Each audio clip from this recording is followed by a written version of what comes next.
EJ 브레인 이 작가입니다. 고학력 저임금 노동자 이 박사입니다. 안 해본 게 없는 개인 사업자 세작입니다.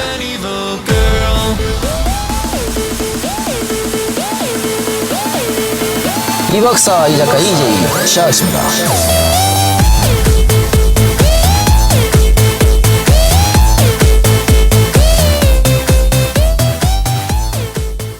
오늘의 게스트 모시겠습니다. 우선 그 총선 전에도 그렇고 지속적으로 부산시당은 물론이고 부산시에서 야권의 승리를 위해 많이 노력하신 분입니다. 우리 동아대학교의 정기준 교수 박수로 모시겠습니다.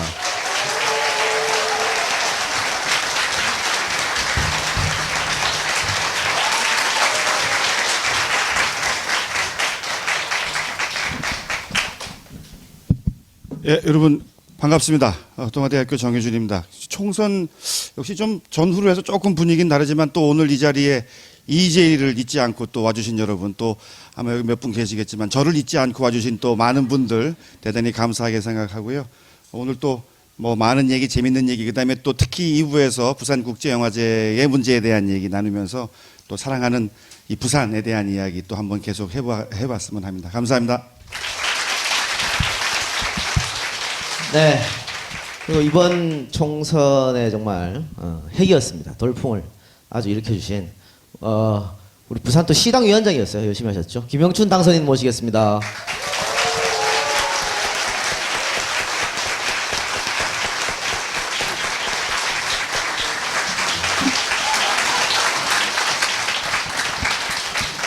안녕하세요 여러분, 저 봄의 남자 김영춘입니다. 제가 부산 18석인데 과반수를 했었어야 되는데 5석밖에 못 이겨서 정말 죄송합니다. 다음에는 더 많이 이길 수 있도록 노력하겠습니다. 감사합니다. 네, 앉으시죠. 예, 예. 이 가운 두 분, 예, 가운 앉으시고, 예. 네, 이제 본격적으로 앉아서 토크를 하겠는데요. 역시 우리 김영춘 의원은 다 포스가 나왔습니까? 와서 이렇게 손 이렇게 이제. 예, 역시 한 3선 의원 포스가 이제 쓱 나오고 있습니다.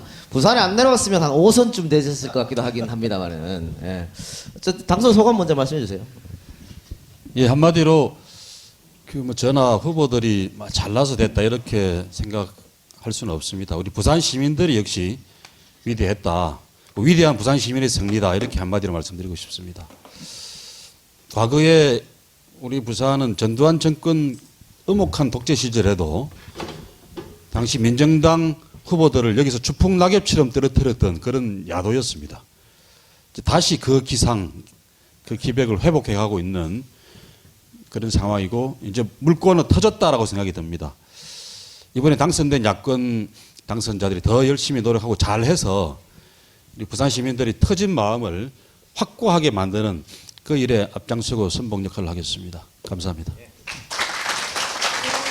사실 오늘 부산에서 당선된 5분 국회의원들 중에 김영춘 당선인을 모신 이유는 사실 EJ가 그 부산 첫 스타트를 그 김영춘 당선인이랑 그때 같이 그래서 스타트를 끊었습니다. 그렇기 때문에 유종의 마지막도 이제 김영춘 당선인이랑 같이 하려고 이제 김영춘 당선인을 초청했고요. 기억하시겠지만 그때 예비 후보 시절이었었거든요. 그런데 그때 이렇게 또 같은 멤버가 토크를 했었는데 목표를 물어봤더니 3분의 1 6석이라고 얘기했지 않습니까? 그래서 우리가 끝나고 술 한잔 하면서 사실은 정 교수한테 제가 김영춘 미친 것 같다. 많이 떨어져다 보니 정신이 이렇게 어떻게 6석을 말하지? 라고 했었는데 정말 5석을 했어요. 있을 수 없는 기적 같은 일이라고 보여지는데 정 교수가 볼 때는 어떻습니까? 이런 결과가 나온 어떤 이유 때문에 이런 결과가 나왔다고? 지금 이 작가가 이제 유종의 미를 거두기 위해서 이제 김영춘 위원장을 모셨다고, 김영춘 당선인을 모셨다고 하셨는데 사실 그 선거 며칠 전에 제가 이제 아는 분들이랑 같이 저녁을 하면서 소주잔을 기울이면서 뭐라 그랬냐면 이번에 김영춘 또 안 되면 어떡하지? 그래서 이번에 이제 김혜영은 이제 갑자기 혜성과 같이 등장을 한 거고 그 네 분 있잖아요. 김영춘 시당위원장, 그다음에 박재호, 최인호, 전재수 요 네 사람이 그래도 희망이 있지 않을까 했어요. 그런데 당선 가능성을 보면 그 역순이에요. 전재수, 그다음에 누가 된다면 아마 최인호가 되지 않을까? 좀 운이 따라준다면 박재호까지는 모르겠는데 이제 시당위원장이고 또 무게값이 있으니까 김영춘 이제 당선인에게도 희망을 걸긴 걸었죠. 그런데 그 유종의 미가 진짜 이게 쉽게 온 게 아닙니다. 굉장히 어렵게 왔고 열심히 한 덕분에 정말 이 5석이라는 기적을 이뤄내지 않았나. 사실 그 6석 얘기했을 때요. 저도 야 정치인들 진짜 뻥도 심하다. 저도 그렇게 생각을 했었거든요. 근데 가끔씩은 이 기적이 또 이루어지네요. 그러니까 정 교수 말처럼 다른 분들 앞에 얘기했던 박재호 이런 분들 또 최인호 전재수는 될 것이다. 그게 늘 항상 얘기했던 게 무슨 낙동강 벨트 얘기하고 있잖아요. 근데 김영춘 당선 지역구가 아주 안 좋은 지역구, 소위 말하는 당선되기 어려운 지역구였는데 본인은 다 떨어져도 나는 된다고 생각했죠. 예. 제가 원래 재수 전문가입니다. 그래서 재수만 하면 천하무적이 되거든요. 대학교 입학할 때도 재수해서 재수 안 할 때보다 성적이 좋아졌고, 그 다음에 서울시 국회의원 처음 될 때도 처음 떨어지고 그 다음에는 압도적인 차이로 당선이 됐습니다. 2번째 선거. 그래서 저는 천하무적 재수꾼. 그래서 이번에 무조건 이긴다는 확실히 저한테는 있었어요. 다른 사람은 별로 그렇게 생각 안 하는 것 같더라고요. 근데 아무도 안 저는 믿었어요, 심지어는 사실. 여론조사가 막 더블 스코어 차이로 진다고 보도가 되고 해도 저는 그 엉터리 조사니까 믿지 마라. 나는 무조건 이기게 돼 있다라고 큰 소리를 치고 다녔습니다. 근데 심지어는 제 참모들도 그걸 안 믿더라고요, 나중에는. 예, 이렇게 낙천적으로 살아야 됩니다, 여러분. 예. 그럼 그때 부산시장 안 나간 거 다행이네요. 그때 부산시장 나갔으면 사무소가 되는 거잖아요. 아니 근데 사실 그 부산시장 선거는 나갔으면 이겼어요. 본선 후보 등록만 안 했을 뿐이지 네. 그 마지막 13일간을 선거운동을 이제 그만둔 거죠. 사퇴를 해서. 그 전에 1년을 열심히 뛰었습니다. 제가.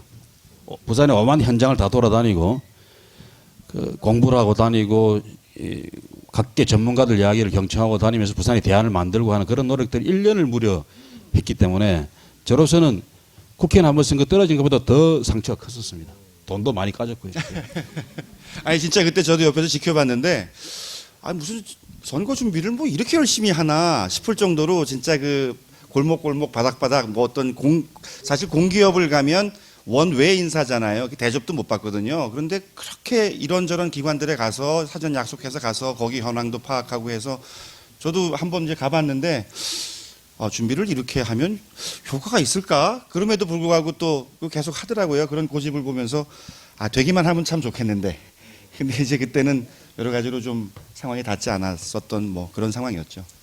그리고 중요한 거는 뭐 이제 앞으로 어떻게 하느냐에 따라 다른 거 아니겠습니까? 그러면 이번에 이렇게 5석을 부산 시민들이 안겨주면서 어떻게 희망을 주었는데 이것을 계속 이어가서 뭐 다음 대선 또 다음 총선 때 이번에 얻은 것보다 더 많이 얻어야 되지 않겠어요?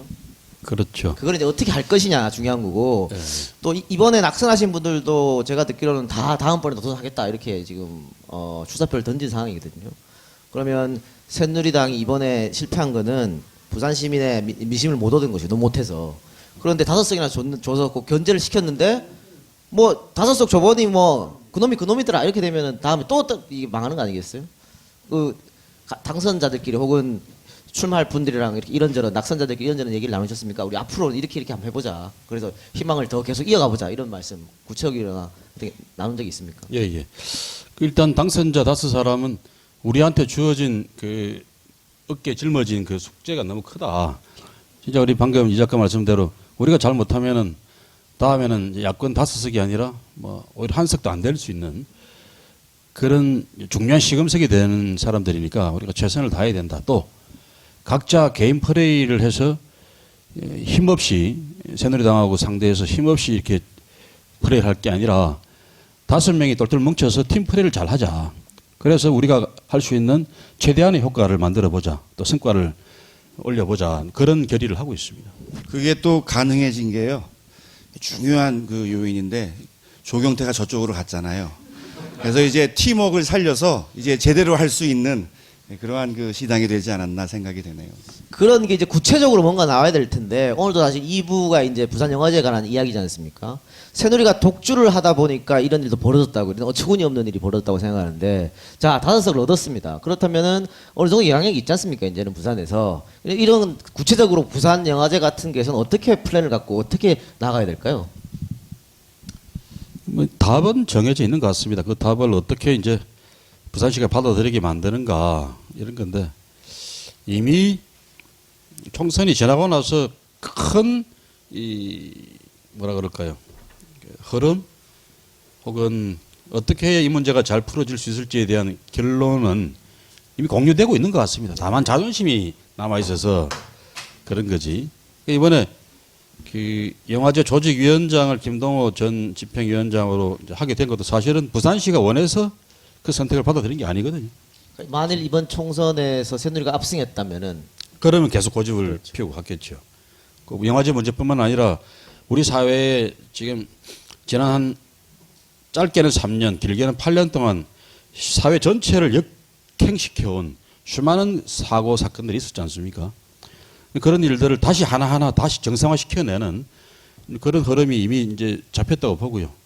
다만 저희 5명뿐만 아니라 또 부산뿐만 아니라 전국적으로도 더불어민주당 혼자 힘으로는 약하겠지만 당장은 국민의당과도 그런 면에서 민주주의와 민생을 위한 연대는 철저하게 좀 추구를 하고 심지어는 새누리당과도 새누리당 안에도 이제 균열이 더 많이 생길 겁니다. 그전 총선 전까지는 박근혜 대통령 시키는 대로만 하는 거수기 정당이었다면 그걸로는 망한다. 그게 입증이 됐지 않습니까?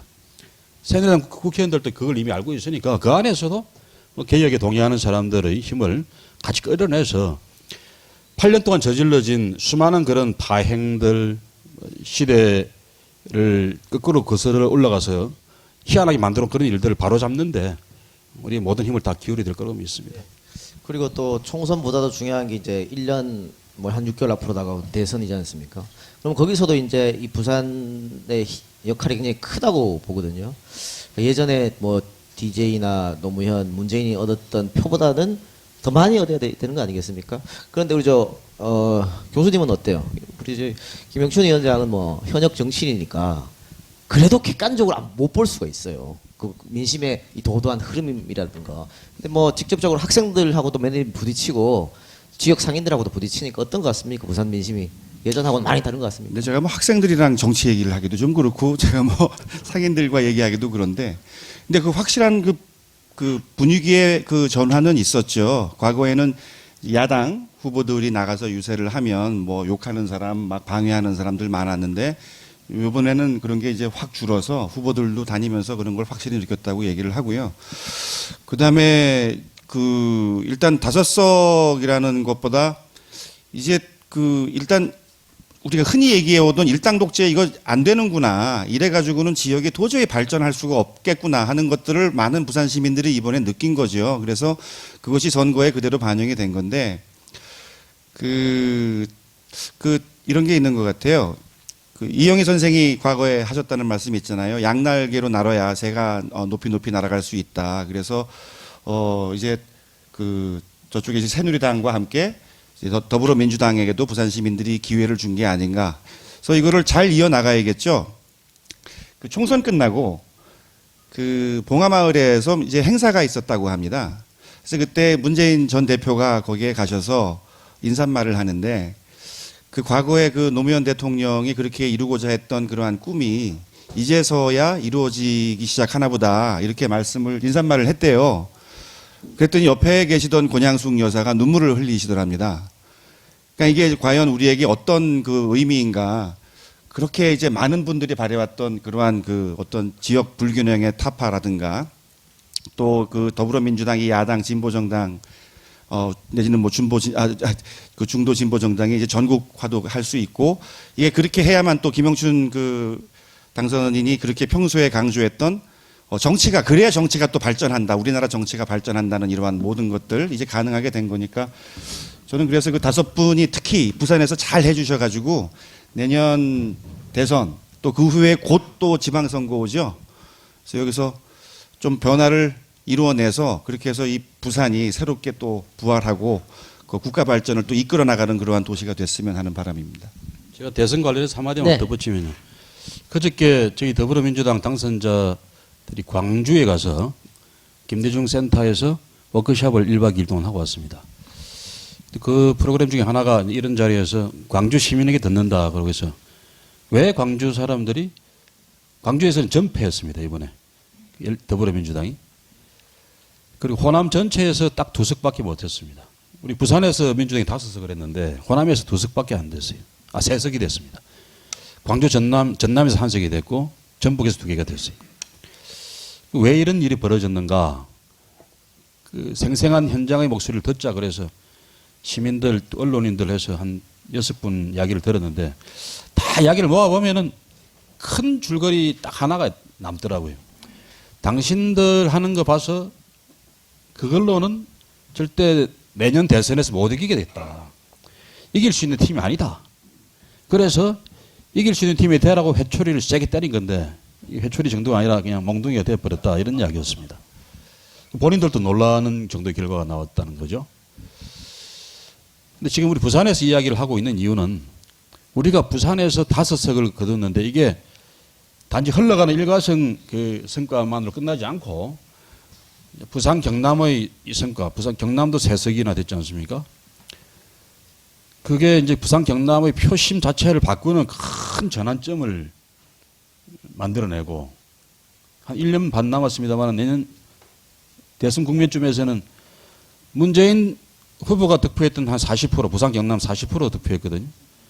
그것보다 더 넘어서서 한 50% 이상 득표하는 그런 야당 지지 기반을 만들어낼 수 있다 그러면 이번 대선은 우리가 무조건 승리하는 대선이 될 겁니다. 그렇게 되면 호남에서도 떠났던 그 마음들을 되돌려서 그래 니들이 집권을 되찾을 수 있는 사람들이구나 하고서 저는 다시 우리 야당 후보에게 대선 후보에게 전폭적인 지지를 해 주실 거라고 그렇게 확신을 하고 있습니다. 네.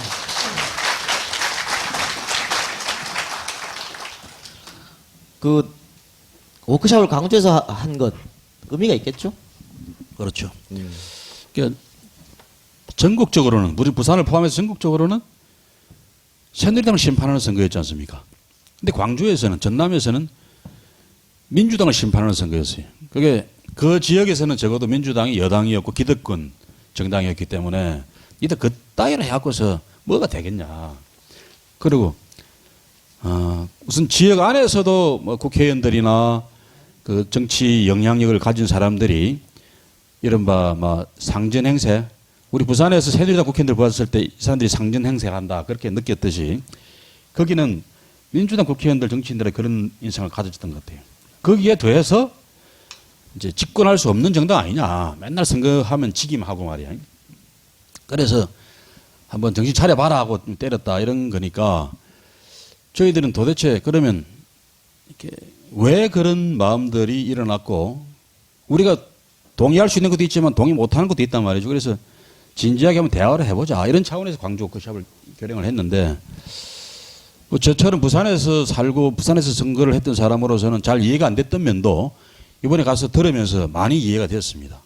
그리고 꼭 그 사람들이 민주당을 내팽개치고 다시는 일어설 수 없게 짓밟으려고 하는 사람들이 아니라 경고를 준 거고 다시 한번 잘해봐라라고 하는 그런 그 일종의 훈도를 한 거다. 그렇게 받아들이게 되었습니다. 워크숍 그 숙박 장소 그를 일부러 좀 외곽에 잡았고 야간 외출도 못 나가게 했다면서요. 맥주 한 잔도 못 하게 그냥 괜히 사고 치면 큰일 난다. 예, 예. 숙소에 그냥 있어라. 사실입니까? 예, 그 바로 김대중 센터 바로 옆에 호텔이 하나 있는데 그 호텔 안에 이제 숙소를 잡아놓고 거기서 1층에 뒤풀이까지 다 만들어 놓고 거기서 소주, 맥주 다 공급해 놓고 가둬놓고 여기서 나가지 마라 이런 거죠. 예, 나가다가 걸리면 철저히 불이익을 주겠다. 앞으로 이제 상임위원회 배정이라든지 당직 임명해서 철저하게 불이익을 주겠다고 이렇게 아예 원내대표가 엄포를 놓고 시작을 해서 다행히 사고가 안 났습니다. 네.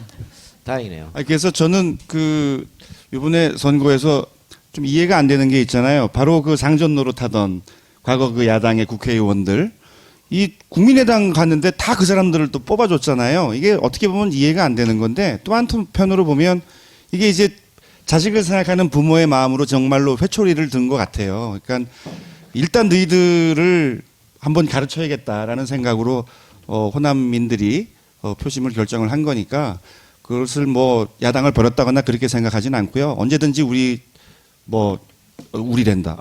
더민주가 하기 나름에 따라서 이분들의 마음은 얼마든지 돌아오지 않을까 생각을 합니다. 혹시 당원이세요? 난 아니죠. 근데 저 가끔 헷갈려요. 예.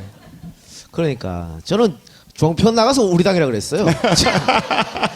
종편에 시사평론가로 나가고 우리 당이 말이죠 이렇게. 그래서 아차 싶었는데 우리 당 대표님께서도 우리 당이라 안 하는데 이 당 저 당 이 당은 말이 맨날 이러는데 우리 당이라고. 제가 더 사랑하는 것 같은 그런 느낌이 듭니다. 그래요.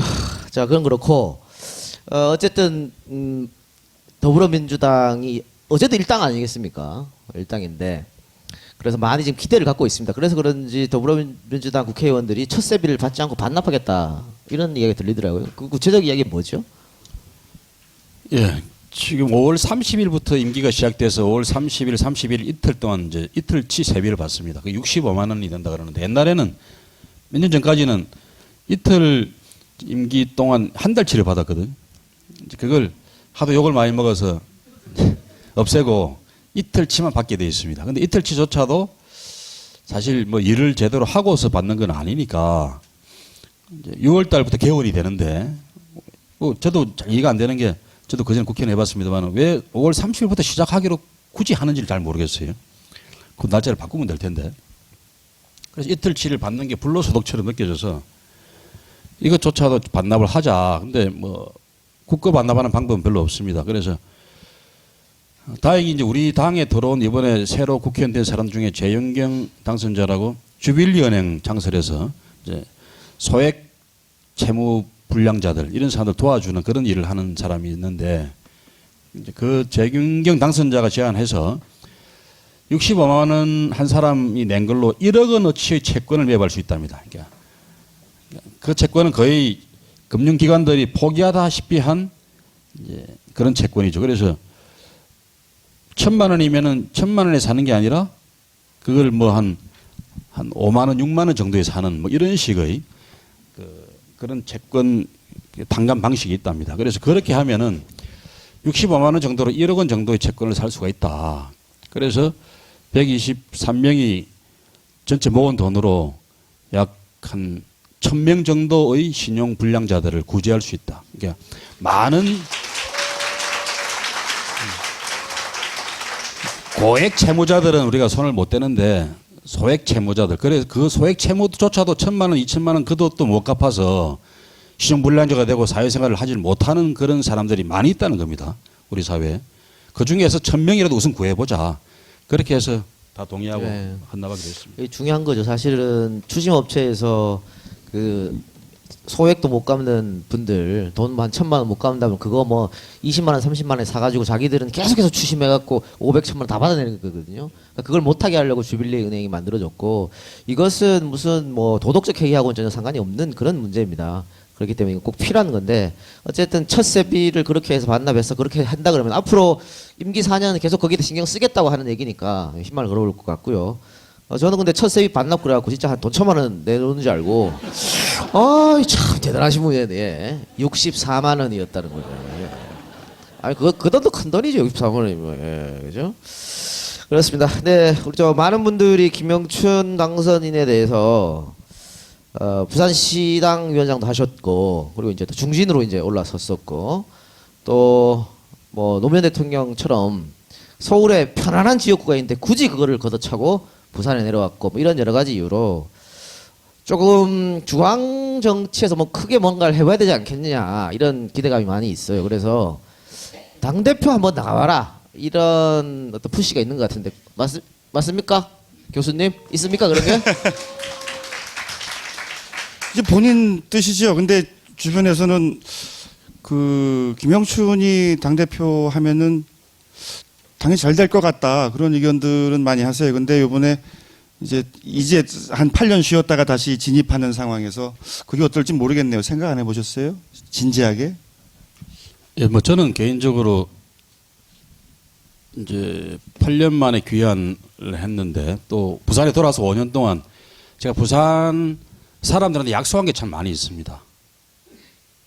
제 부산진 각구 지역뿐만 아니라 아까 이야기했던 그 시장 선거 하면서도 그랬고 또 시장 선거와 상관없이도 제가 수년 동안 혼자 주창하고 또 이랬으면 좋겠다라고 공개적인 자리에서 언론에 나가서 TV 토론에서 제안하고 발표했던 그런 몇 가지 큰 일들이 있습니다. 예를 들면 부산 전기료 반값으로 만들겠다. 그건 원전 도시이기 때문에 하겠다는 거고 부산만이 아니라 뭐 영광이나 경주나 울진 같은 데도 다 해당이 되는 거죠. 원전 이용 부담금 제도를 만들어서 원전 주변 지역 도시는 거기에 상응하는 지원을 받을 수 있게끔 하자 이런 취지인데 그건 법을 바꿔야 되는 문제입니다. 또 제가 이 부산 경제 발전을 위해서는 부산 경제 자유구역을 지금 수준보다 적어도 2배 이상 늘려야 된다. 늘리되 지금 개발만 자꾸 하고 있지 내용은 채우지도 못하는 부산 북항의 해안 벨트를 따라서 홍콩이나 뭐 상하이처럼 국제 자유교육 도시를 만드는 그런 프로젝트를 만들자 이런 이제 주장도 했는데 그런 일들도 국회에서 입법을 통해서 해결해야 됩니다. 이런 일들을 제대로 하려 그러면 적어도 1년은 전력 투구를 해야 되겠다. 그게 제가 저뿐만 아니라 우리 부산에서 5명을 수십 년 만에 당선시켜준 부산 시민들의 야권에 대한 지지, 야당에 대한 지지에 보온하는 길이 아닌가. 그런 마음으로 저는 중앙당직을 한 1년 안 받겠다 그런 생각이었습니다. 1년 동안은 부산 시민들에게 보온하고 또 부산에서 야권의 지지를 공고하게 확장하는 그 일에 전력 투구하겠다는 게 제 생각이고 근데 이제 당에서는 자꾸 이제 8월 말에 전당대회를 하게 돼 있는데 그 당대표가 이런 사람이면 좀 뭔가 안 맞지 않냐. 저보고 자꾸 나가라는 사람들이 서울에서도 좀 많이 있습니다. 있어서 고민하고 있는데. 당대표 돼서 그거 다 하시면 되잖아요. 아니, 이제 그런 부산 일에 제가 전력 투하기는 힘들고 또 당대표가 되어서는 전국을 골고루 또 생각해 줘야 되는 거니까 약간 이쪽에 부산에다가 신경은 더 쓸 수는 있겠지만 일방적으로 편을 들어서 할 수는 없겠죠. 예를 들면 뭐 원전 문제라든지 이런 거는 좀 저는 도덕적인 문제라고 생각을 해서 일방적으로 할 수는 있겠습니다만 다른 문제들은 일방적으로 편을 들면 당장 무슨 그래 신공항 문제만 하더라도 당 대표 입장에서는 대구 경북 이쪽 이야기를 도외시하고 배타해 버릴 수는 없는 거죠. 그런 문제는 생길 겁니다. 그래서 고민을 조금씩 해보고는 있습니다. 시작을 했는데 결과를 놓고서는 저는 우리 부산 시민들 또 부산 당원들의 의견에 따라서 결정을 해야 되겠다. 그런 생각을 하고 있습니다. 네, 질문은 당대표 생각 있습니까? 였는데 대답을 굉장히 길게 이렇게 했는데. 예, 그렇죠. 정신이 이렇게 얘기하면 나간다는 얘기예요. 뭐 고민하고 있다 그러면 나가는구나 이렇게 생각하시면 됩니다. 근데 제가 뭐 정청래 의원 같은 경우에도 고민하고 있다고 그래서 정청래 의원 만나면은 혹시 나가면 제가 도와드릴게요 이렇게 얘기하고 김영천 의원 만나면 혹시 나가면 도와드릴게요 이렇게 말합니다. 이기는 편 우리 편이지 뭐. 예. 그런 줄은 제가 잘 타고 있기 때문에 그 혹시 당 대표가 만약에 아직 뭐 결정이 전혀 안 됐고 본인도 뭐 아무것도 지금 모르는 상태입니다만 당 대표 나가서 당 대표가 되면 근데 이것만은 꼭 하겠다. 뭐 다른 거창한 거 빼고 당내 상황에서 예를 들어 뭐 개파를 없앨 수는 없겠지만 싸우는 것만큼은 말리겠다. 뭐 이런 것들. 그러니까 사실은 이번 당 대표가 굉장히 중요한 거거든요. 내년 뭐 대통령 선거 뭐 룰도 정해야 되는 문제가 있고 아주 중요한 당 대표이기 때문에 그런데 뭐 또 예전처럼 뭐 특정 집단이 흔들린다든가 아니면 어떤 특정 개파를 지원한다든가 이렇게 되면 문제가 좀 크게 생길 거 아니겠습니까? 그래서 그런 것들 당 내 문제 이건 하겠다 뭐 그런 거 혹시 저도 있습니까? 이 작가 그 질문에 좀 얹어갖고 그러니까 당 대표 되는 사람들은 될 사람은 어떤 조건을 지금 가지고 있어야 되는가? 함께 대답을 해주시기 바랍니다. 저희가 보시면 알겠지만 아무것도 없어요. 뭐 사전 질문지 이런 거 없어가지고 이제 정치인들이 다 알아요. 이제 나가면은 질문지 따위는 받을 생각을 말아야겠구나 이렇기 때문에 갑자기 쑥쑥 생각지도 못한 질문을 하니까 지금 우리 당이 부딪힌 상황이 결코 쉬운 상황이 아닙니다. 우선 국회 안에서 무슨 압도적인 다수파도 아니고 호부 1당인데 새누리당보다 한 석 많은 1당입니다. 그리고 과반수를 만들려 그러면 국민의당을 어떻게든 끌어안아야지 과반수 투표를 확보할 수 있고요. 그래서 참 쉽지 않은 상황이고 그런데 한국 경제는 아주 엄혹한 위기 상황을 좀 치달리고 있습니다. 치닫고 있습니다. 지금 어렵다 그러지만 지금보다는 내년이 훨씬 어려울 거고요.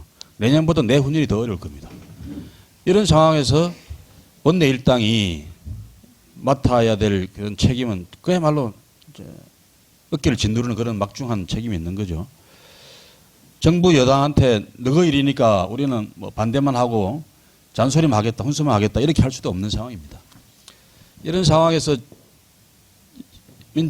더민주당의 당대표가 해야 될 역할은 우선 그야말로 민생제일주의, 정부가 어떤 일을 국가 경제를 해서 어떤 일을 하겠다고 하더라도 그 속에서 재벌 대기업만 살아남고 대다수 근로자들과 이 자영업자들은 희생당하는 그런 식의 국민은 없는 국가 경제만 살리는 그런 방식의 이 경제회생에는 철저하게 반대해야 된다고 생각합니다. 그래서 민생제일주의, 경제를 살리는 것도 박근혜 정부가 말하는 그런 식의 규제를 무조건 풀고 뭐 근로자 해고를 아주 쉽게 하면 경제가 산다? 천만의 말씀입니다. 경제를 죽이는 거죠. 그렇게 해서 죽어온 경제가 우리나라 지금 현재 경제의 모습입니다. 외부 환경 탓을 많이 하지만 그 외부 환경 속에서도 잘하고 있는 나라들도 있는데 우리나라는 유독 잘 안 되고 있는 이유가 우리 내부의 경제 구조와 체질의 위기 상황에 직면했기 때문입니다. 이런 점들을 새 당대표가 정확하게 진단하고 국민들 앞에 자신 있게 이야기해야 됩니다. 이제는 국민들을 살려야 국민 다수의 가계소득을 늘려주고 열심히 일하겠다고 의욕이 있는 사람들에게는 좋은 일자리, 안정된 일자리를 제공해주고 거기서 버는 수입으로 아이들을 공부시키고 부양시킬 수 있는 나라. 그런 나라를 만들면은 내수 경제도 더 진작이 되고 그래서 활성화된 경제 바탕 위에서 기업들도 더 수익이 나고 투자도 더 많이 하게 되는, 고용도 더 많이 하게 되는 이런 선순환 구조를 만들어야 나라 경제가 산다라고 자신 있게 말할 수 있는 사람이 당대표가 되어야 됩니다. 그런 면에서 김영춘이 돼야 됩니다. 알기는. 저는 이제 우리 당 국회의원들이 대부분 다 이제 이런 생각을 하고 있는 것 같아요. 하고 있는 것 같고 다만 그걸 이제 좀 더 논리 정연하게 신념을 확고히 갖고서 끌고 갈 수 있는 그런 지도자들이 역할을 해야 되는데 지금 원내대표로 뽑힌 우상호 의원이 제 친구기도 합니다만 일을 좀 잘하고 있습니다. 상황을 잘 정리하고 어제 설정도 잘하고 있고 이제 당대표가 그런 원내대표와 호흡을 잘 맞출 수 있는 사람이 딱 들어서서 가면 되는 거죠. 그런데 이제 당 내부 문제는 개판이 이런 것들은 뭐 정당이 없을 수는 없습니다. 친소관계도 있을 수 있고 또 경우에 따라서는 이런 경제 문제를 갖고서도 김영춘이가 말하는 거 틀렸다. 뭐 기업을 먼저 살려야 된다 이렇게 주장하는 사람이 있을 수도 있어요. 왜 재벌 대기업을 그렇게 못 잡아먹어서 안달이냐고 할 수도 있고요. 그런 것은 자연스러운 거라고 생각을 하고 다만 그 싸움을 건강하게 하는 게 중요한 건데 당 내분을 최소화시킬 수 있는 제일 좋은 방법은 외부에 있는 센 적하고 세게 붙어버리는 방법입니다. 그러면 안에서 싸울 겨를이 없잖아요. 그래서 박근혜 정부가 이렇게 이 경제를 살리고 우리나라 국민들 민생을 살리는데 이런 것은 꼭 해야 된다고 죽으라고 싸우는 겁니다. 그래버리면 안에서 무슨 뭐 친논이 반논이 뭐 운동권 비운동권 하면서 싸울 겨를이 없을 겁니다. 알겠습니다. 사실은 이제 내년 대통령 선거가 정말 마지막 기회라고 저는 보이거든요. 그때마저도 그 정권을 찾아오지 못하면은 정말 굉장히 대한민국이 어렵게 흘러가겠다 이런 생각이 들어서 꼭 이번에는 좀 찾아와야겠다는 생각이 드는데 사실 오늘도 보면은 그 어린 친구들이 군데군데 앉아 있습니다. 중학생, 고등학생 이렇게 아까 밖에서도 만났는데 초등학생인데 이제 듣는다 그러더라고요. 그래서 내가 한쪽 가슴이 좀 아파가지고 욕을 좀 줄여야겠다 이런 생각도 합니다만. 근데 저희 콘서트에 아이들을 데리고 오시는 부모님들이 항상 그런 얘기를 해요. 우리는 어차피 글렀다. 근데 우리 아들들, 딸들은 이런 희망 없는 나라에서 살게 하면 안 되지 않느냐라고 이렇게 말씀하셔서 어떻게 좀 바꿔보려고 계속 이렇게 오는 거거든요. 근데 그분들한테 만약에 내년 연말에 있는 선거에서 또 한 번 절망을 준다면 그거 어떻게 되겠습니까? 굉장히 중요한 거라고 보는데 그래서 이제 이번에 8년 만에 복귀하셨으니까 정말 당 내에서도 좀 치열하게 투쟁도 해주시고 잘못된 길을 가면 또 큰 소리도 내주시길 좀 당부드리겠습니다. 예, 알겠습니다. 자, 혹시 우리 저 김명춘 당선이나 정효주 교수한테 질문 혹시 네, 저기 앞에 마이크 좀 갖다 주세요. 예. 안녕하십니까.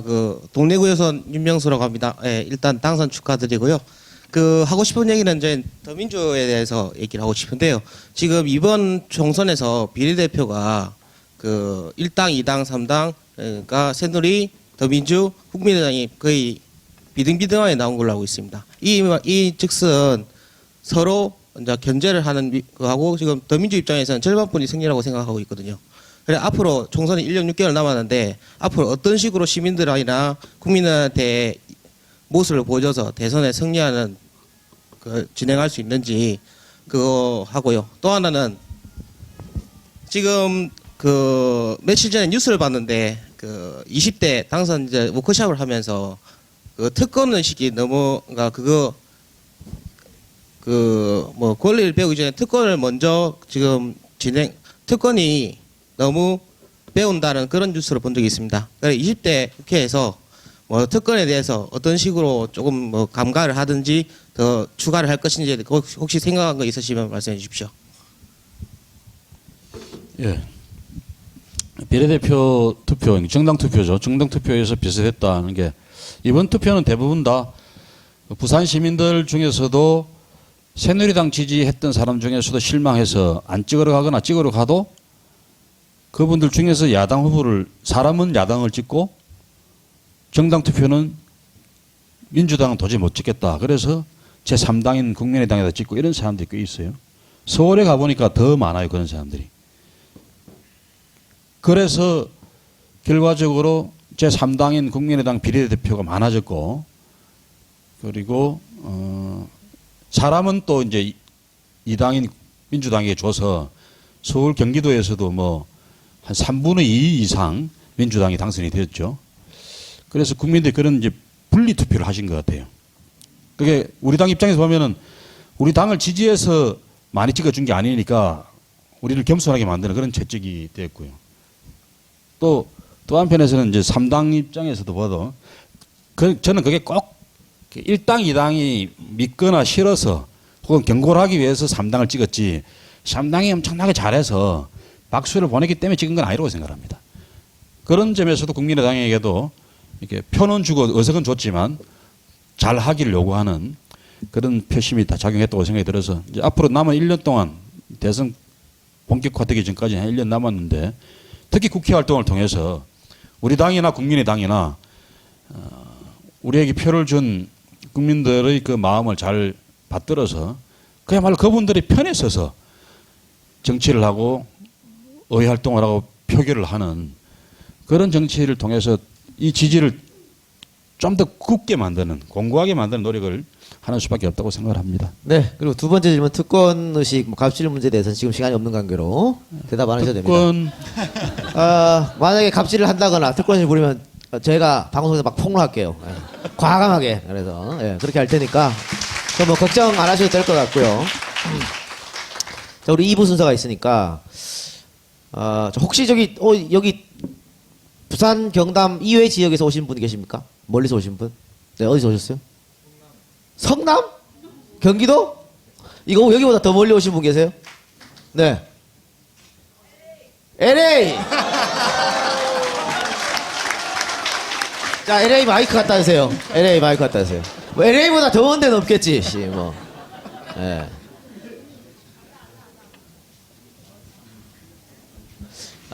성남에서 오신 분도 대단하고, 야, 겸사겸사죠. 이거 토크 콘서트도 보고, 부산 구경도 하고, 그죠? 예, 그래서 오신 것 같고. 자, LA는 사신 분은, 오늘 왜 여기까지 오셨습니까? 네, 집은 잠깐 김해 왔고요. 예. 제가 이제 첫 회부터 다 들었고, 지금도 한영훈 편 다 듣고 왔어요. 오늘 새벽에 업로드된 거 듣고 오셨습니까? 네. 예. 그리고 제가 미시 USA 회원입니다. 미스 USA 회원이시고, 네. 예. 네. 예. 그걸 이거 많이- 우리 아까 질문하신 분이 금정구 나가기 아니라 내가 금정구 다음에 나가야 될 것 같은데. 예. 계속 말씀하세요. 예. 말씀하세요. 예. 아니요, 저 이동현 작가님 보러 왔습니다. 뭐 다음 말 안 해도 됩니다. 예, 예 그런 거. 그럼 됐죠 뭐. 질문은 뭐. 없답니다. 질문은 없답니다. 그냥 예, 아이, 보고 그러니까. 싶어 왔답니다. 이 박사님 제작분 안 오셨네. 이 박사 세작 어제 같이 오자고 제가 이 얘기를 했는데 이 박사가 지금 여기가 이렇게 부어가지고 예, 여러분들 앞에 쓰는 게 민구스럽답니다. 그래갖고 예, 못 왔습니다. 네, 자 그러면은 이제 두 분께 마지막 발언 기회를 드리겠습니다. 마지막 발언 하시면서 여러 가지 하시고 싶은 얘기 하시면서 우리 EJ 청취자분들한테도 감사의 말씀을 마지막에 좀 해주세요. EJ 청취자 엄청 노력했어. 김병춘 찍게 하고. 예, 예. 예, 사실 이제 선거를 이기기 위해서는 뭐 10가지 요인 그 이상이 다 모여야 된다고 합니다. 그러니까 뭐 그런 면에서 우리 오늘 이 자리에서는 특히 젊은 유권자들을 선거에 끌어내고 야당 후보들 찍게 만들어 주신 우리 EJ 이 팟캐스트 우리 이 작가님과 그 관계자 모든 분들께도 감사를 드리고 또 그 방송을 듣고 열심으로 정권을 심판해주고 또 야당을 지지해 주신 정치자분들께도 진심으로 감사를 드립니다. 앞으로 지금까지 이야기했던 대로 말씀드렸던 대로 저희들 열심히 노력해서 국민의 편이 돼서 기득권자들의 편이 아니라 어렵고 힘들게 살아가는 서민들의 편이 돼서 정치를 제대로 해서 보답하겠습니다. 열심히 하겠습니다. 고맙습니다. 네, 고맙습니다. 또 정 교수님은 사실은 부산분이 아니시잖아요, 그렇죠? 이제 부산 사람이죠. 이제 부산 사람이에요. 부산분이 아님에도 정말 부산을 사랑하시는 분이고 사실은 그 동안에 계속해서 새누리 몰표를 부산 분들이 줬기 때문에 다른 지역에서 야권을 많이 지지하시는 분들이 그 부산 경남에 대한 어떤 눈초리가 좋지는 않았었거든요. 근데 이번에 박수를 많이 쳤습니다. 야 저렇게 바뀌는구나. 그러니까 부산 사시니까 그런 어떤 소회랄까? 예. 뭐 그런 것도 한번 말씀해 주시면서 마지막 인사 부탁드리겠습니다. 그 부산이 박정희의 유신 독재를 무너뜨린 도시잖아요. 그리고 7, 80년대 한국 경제의 전진기지였고, 근데 지금 부산이 참 옛날과는 다른 그러한 동네가 됐죠. 여러 가지로 아쉬운데, 그 사실 부산의 민주화 세력 그러면 이 호남 가서는 호남 사람 아니라고 이제 좀 무시당하고, 당에서는 또 부산에서는 또 호남당이라고 해서 또 무시당하고, 그거를 수십 년을 거치다가 이제 그 뭔가 조금 이제 변화의 물꼬를 트이게 된 거예요. 그분들 진짜 고생하셨죠. 예를 들어서 뭐 박재호, 최인호, 전재수 이분들 경우에는 한 4번째 선거에 된 거잖아요. 한번 찾아보세요. 4번 선거에 도전해서 기어이 된 사람이 과연 우리나라에 여태까지 몇 명이나 있었나. 그리고 이제 여기 계신 이 김영춘 당선인은 또 서울서 자기 지역구 단단한 지역구 놔두고 부산 와가지고 그냥 진짜 그 맨 땅에 헤딩한다는 얘기 있잖아요. 이 여기 장본인이에요. 바로 그런 분들이 이번에 결과를 이루어냈거든요. 그 부산이 보면 딱 우리나라의 그 정치를 보면 여당은 새누리는 TK가 주류고 PK는 비주류죠. 그러니까 주류의 주류가 TK고 주류의 비주류가 이제 부산이었는데, 야당을 보면은요, 이 부산의 민주화 세력이 얼마나 참 그동안 힘들었냐 하면, 그 호남이 비주류의 주류고, 이 부산의 민주화 세력은 비주류에서도 비주류였어요. 그게 이제 30년이었거든요. 그래서 이 요번에 5분 되신 분들, 그 김혜영이 요번에 첫 도전에 성공했다고 그 친구가 그렇게 쉽게 한 거 아니에요. 그 한 2년 동안 진짜 바닥을 돌았어요. 열심히 돌았고, 당에서도 아니면 또 그 양로원에 계신 분들이 막 혀를 내두릴 정도로 이제 그만 오라고 그럴 정도로 그렇게 열심히 다녔던 그 분이거든요. 그래서 이 5분 이제 고생한 만큼 이번에 한번 첫 결실을 얻었으니까 이게 2번째, 3번째 계속 이어지길 바라고, 또 그렇게 함으로써 우리나라의 정치가 바뀌고 또 부산의 현실도 많이 바뀌었으면, 그래서 이분들께 응원을 드리는 바이고요. 특히 야당 지지자들께 좀 부탁드리는 거는 응원을 해주셨으면 좋겠어요. 비난보다는 우리가 응원을 해주면서 우리 힘을 키워야지 우리끼리 비난하고 조롱하고 그런 식으로 해가지고는 내년 내후년에 지금과 같은 그 좋은 결과 얻기 힘들지 않을까. 그래서 우리가 응원하는 만큼 더 좋은 결과가 나지 않을까. 좀 그런 그 기대를 해봅니다. 감사합니다. 고맙습니다. 우리 EJ 많은 애청자 여러분께서 이 작가는 새누리 출신을 그렇게 싫어하면서 김영춘 의원한테 왜 이렇게 호의적이냐 이렇게 말씀 많이 하시는데 호의적이지 않습니다. 예. 잘못한 일이란 바로 물어뜯을 거예요. 걱정하지 마시고 저희가 계속 이 날카로운 매의 눈으로 보고 있어야 올바른 정치 할 거 아니겠습니까? 그래서 앞으로 국회에 들어가서 정말 올바른 정치 하라고 박수 한번 다시 한번 보내주시기 바랍니다. 네. 네. 1부 토크는 여기서 마치는 걸로 하겠습니다. 자, 보내드리고 우리는 바로 2부를 하는 걸로 하겠습니다. 올라오세요. 네. 자, 오늘 게스트 세 분입니다. 우선, 이승욱 시민문화연대 공동대표님. 네. 올라오시기 바랍니다. 네. 네, 일단, 여기 이쪽 오세요. 네. 인사하시죠. 네. 예, 부산영화제를 지키는 시민문화연대 공동대표를 맡고 있는 이승욱입니다. 네. 시민단체에 나와주셨고요. 그리고 우리 여러분들 굉장히 유명한 영화 감독이죠. 김조광수 감독님 모시겠습니다. 네, 반갑습니다. 저만 부산 사람이 아닌 것 같은데요. 예, 저는 서울에서 영화 만들고 있는 김조광수라고 합니다. 반갑습니다. 네. 저도 아니에요. 아, 아니세요? 네, 그리고 마지막으로 김지석 부산국제영화제 수석 프로그래머님 나오셨습니다. 자, 예. 마이크 왜 그쪽에 있는 것 같아요? 네, 반갑습니다. 부산영화제 수석 프로그래머 맡고 있는 김지석입니다. 반갑습니다. 네. 앉으시죠. 네. 자, 이렇게 세 분을 모시고 부산국제영화제에 대해서 한번 이야기를 해보겠습니다. 근데 참 가슴이 아프죠.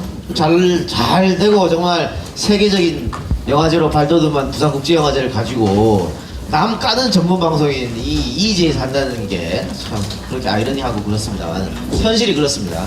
일단은 우리 김지석 프로그래머님, 두 분은 무슨 일을 하시는지 알겠어요. 그냥 딱 직책만 들어도 아 무슨 일을 하시는 거 알겠구나.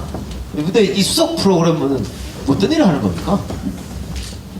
가장 기본적인 거는 부산영화제에 상영되는 영화를 선정하는 일을 하는 사람이고요. 아 이분이 그럼 주범이시네. 이 사태의 주범. 아, 이분이 주범은 아니세요. 네, 그래요? 예, 프로그래머는 맞으신데 그 다이빙백을 이분이 프로그래밍 한 건 아니니까. 아니거든요. 예. 저희 영화제 프로그래머가 7명인데 각자 역할이 다 있습니다. 근데 한국 그 다큐멘터리 선정하는 프로그래머 따로 있고 우리 프로그래머들끼리도 간섭도 일체하지 않습니다. 그 프로그래머가 정하면 그건 끝입니다. 서로 간섭하지 않는 독립과 자율성이 보장되어 있네요. 그렇습니다. 부산국제영화제는 독립과 자율성이 보장되지 않는데 그 안에서는 독립과 자율성이 보장됩니다. 대단하십니다. 근데 사실 한국의 문화산업은 DJ 정권이 탄생해서 굉장히 발전합니다. 지원도 굉장히 많이 투자가 됐었거든요. 그리고 DJ의 모토가 뭐였냐면 문화산업에 대해서 지원은 하되 간섭은 하지 않는다 이거였어요. 박수 한번 쳐요 이럴 때.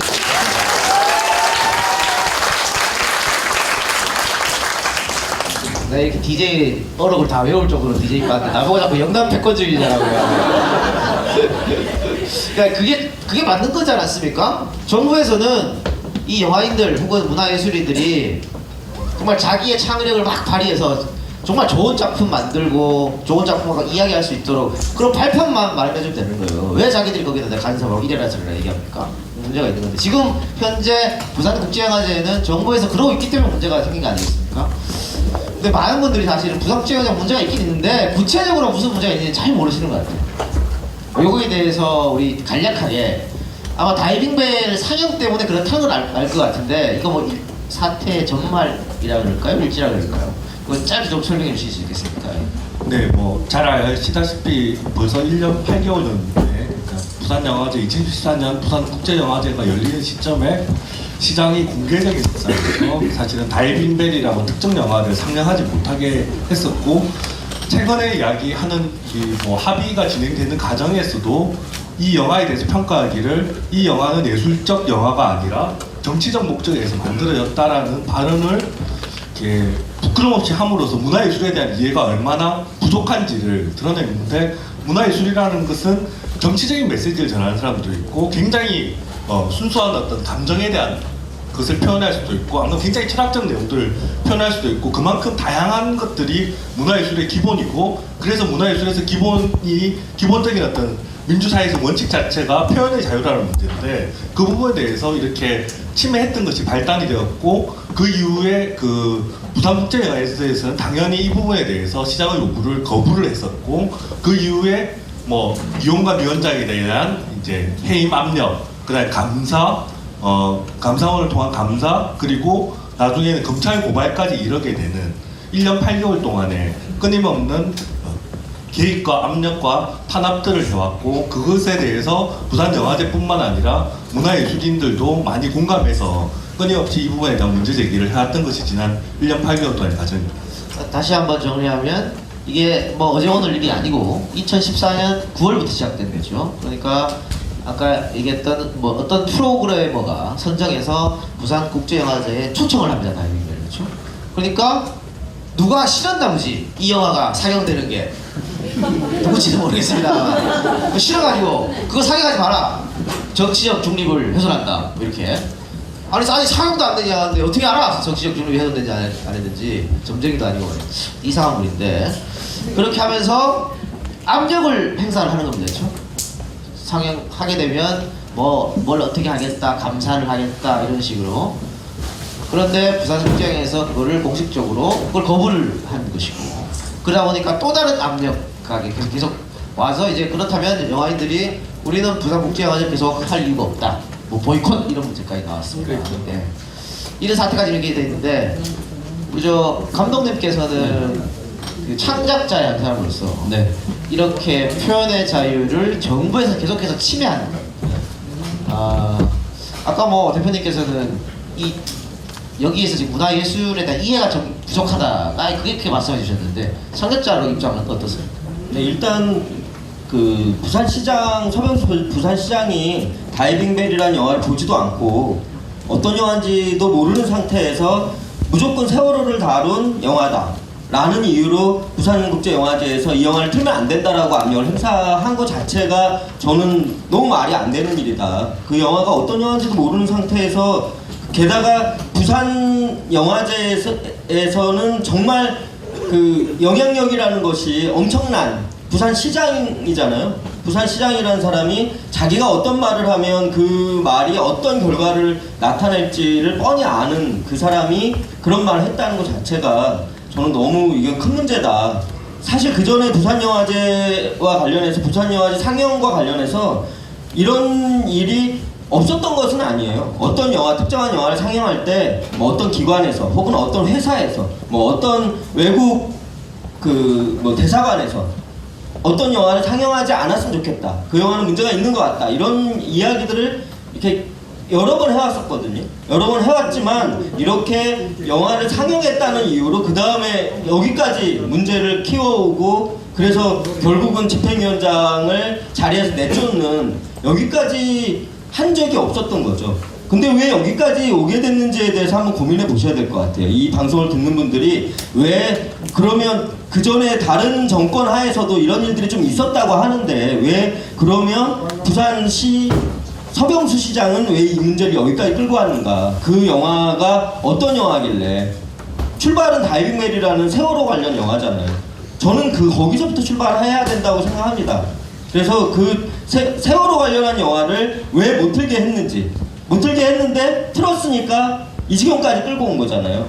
저는 그거에 대해서 이 방송을 듣는 분들이 다시 한번 그냥 부산영화제, 부산시장과 부산영화제와의 싸움이다라고만 생각하지 말고 다시금 애초로 돌아가야 된다라는 생각이 있고요.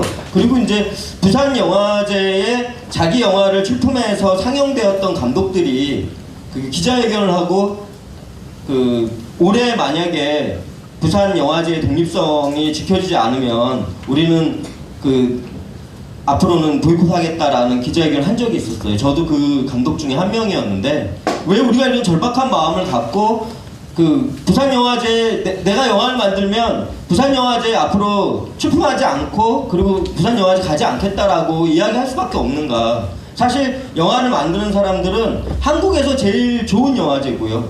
그리고 아시아에서 제일 좋은 영화제잖아요. 이 영화제를 통해서 자기 영화를 선보이는 것이 굉장히 중요한 일이거든요. 저도 그랬어요. 제가 만든 영화가 부산영화제에서 선을 보였고 그 이후에 세계의 다른 영화제들에 갔었고 세계 여러 나라에 판매가 되고 부산영화제가 얼마나 소중한 건데 이 소중한 기회를 스스로 갖지 않겠다라고 얘기하는가. 그거는 여러분들이 그 다시 한번 좀 생각해 보셔야 될 그런 일이 아닌가 싶다고 말씀드리고 싶고 그런 점에서 저는 오늘 EJ가 이 부분에 대해서 다루는 것은 정말 고마운 일이다. 그런 얘기 드리고 싶습니다. 네. 순수하지 않은 의도로 정부에서 접근한 거라고 보시는 것 같고요. 네. 예. 그러면은 우리 김지석 프로그래머한테 여쭙겠는데요. 혹시 외국 감독이라든가 외국 영화 관계자들은 지금 이 부산국제영화제 사태를 어떻게 바라보고 있습니까? 저는 어떤 언론에 보니까 국제적 망신이다라고까지 쓰고 있더라고요. 한마디로 심각하게 바라보고 있습니다. 그러니까 2014년 이후에 여러분 잘 아시는 그 칸느, 베니스, 베를린 영화제, 흔히 세계 3대 영화제라고 하죠. 3대 영화제 집행위원장들이 그 부산영화제 지지 성명과 부산시장에게 보내는 항의 서한까지 다 보냈고요. 그뿐만 아닙니다. 그러니까 그 올해 들어서 이제 이 사태가 더 심각해지면서 저도 깜짝 놀라는 일들이 벌어졌는데 올해 연초에 시작되는 영화제에서 그 영화제에서 저희가 부탁을 드리지도 않았는데 그 영화제의 집행위원장 프로그래머들 심지어는 그 영화제에 참여한 관객들까지 전부 다 부산영화제를 지지하는 피켓을 들고 뭐 예를 들어 폐막식에서 그런 행사를 한다거나 이런 것들이 계속 이어져 왔습니다. 그래서 이게 그 조금 다른 얘기 하나 드리자면 비슷한 시기에 터키에서 열린 이스탄불 영화제에서 이런 사태가 일어났습니다. 정부에서 이제 특정 영화를 상영하지 말라고 요구를 했고 이스탄불 영화제는 거기에 굴복을 해서 그 영화를 뺐습니다. 저희는 빼지 않고 버텼고요. 그런데 이제 이스탄불에서 그런 사건이 벌어지고 나서 굉장히 문제가 심각했는데 이스탄불 영화제를 지지하는 그런 해외 움직임은 전혀 없었어요. 근데 지금까지도 부산 영화제를 지지하는 움직임은 계속 이어지고 있고 그래서 부산 영화제가 어떻게 하다 보니까 전 세계에서 또 표현의 자유를 상징하는 그런 이름이 지금 되어버렸습니다. 야, 참 다른 거는 우리 지금 보수 정부가 딴 거는 참 미국 잘 따라하고 이러는데 이런 거는 미국 수정헌법 1조가 표현의 자유예요. 다른 게 아니고 거기 정말 신주단지처럼 보시거든요. 표현의 자유를 어떤 말도 할 수 있게끔. 근데 여기서는 지금 이러고 있지 않습니까? 자기 마음에 안 드는 영화를 틀었다고. 근데 누구 마음에 안 들었겠어요? 서명수 부산시장이 친박 중에도 핵심 친박이지 않습니까? 서강대 후배야. 대통령 서강대 후배. 그렇게 갖고 지금 이런 일까지 벌어졌는데 근본적인 의문. 근데 부산시장이 뭔데? 이 부산국제영화제를 이렇게 좌지우지하는 겁니까? 이 근본적 의문이 들거든요. 그것도 좀 설명해. 부산시장이 어떤 도대체 역할을 갖고 있길래 부산시장의 한마디 이 부산국제영화제 표현의 자유가 침해된 말을 합니까? 지금 저희 부산영화제 정관에 보면 부산시장이 당연직으로 조직위원장을 맡게 되어 있습니다. 그리고 집행위원장 그 임명권도 조직위원장이 가지고 있습니다. 바로 그 점 때문에 이제 계속 이런 문제가 지금 이어져 왔고요. 근데 그 부산시에서 영화제를 바라보는 시각 또 이제 말씀드리지 않을 수가 없습니다. 부산시에서 저희 부산영화제 예산이 120억 조금 넘는데 부산시에서 지원하는 예산이 60억 원입니다. 그러니까 부산시에서 생각할 때 부산영화제를 어떤 식으로 바라보냐면 부산의 산하기관 내지는 산하에 있는 행사라고 생각을 합니다. 그래서 집행위원장은 임기가 만료되면 해임할 수 있다라고 생각을 하는 거죠. 이게 해외 그 영화제들의 사례를 잠깐만 말씀드리면 예를 들어서 칸느 영화제 같은 경우에 역사가 이제 올해 69년 됐거든요. 근데 69년 동안 거쳐간 조직위원장, 집행위원장 다 합해봐야 5명밖에 안 됩니다.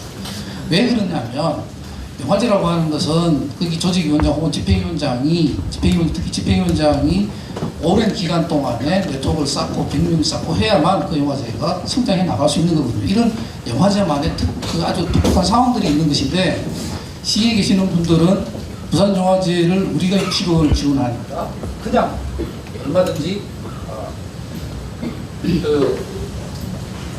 개입할 수 있다. 뭐 이런 생각을 가지는 거죠.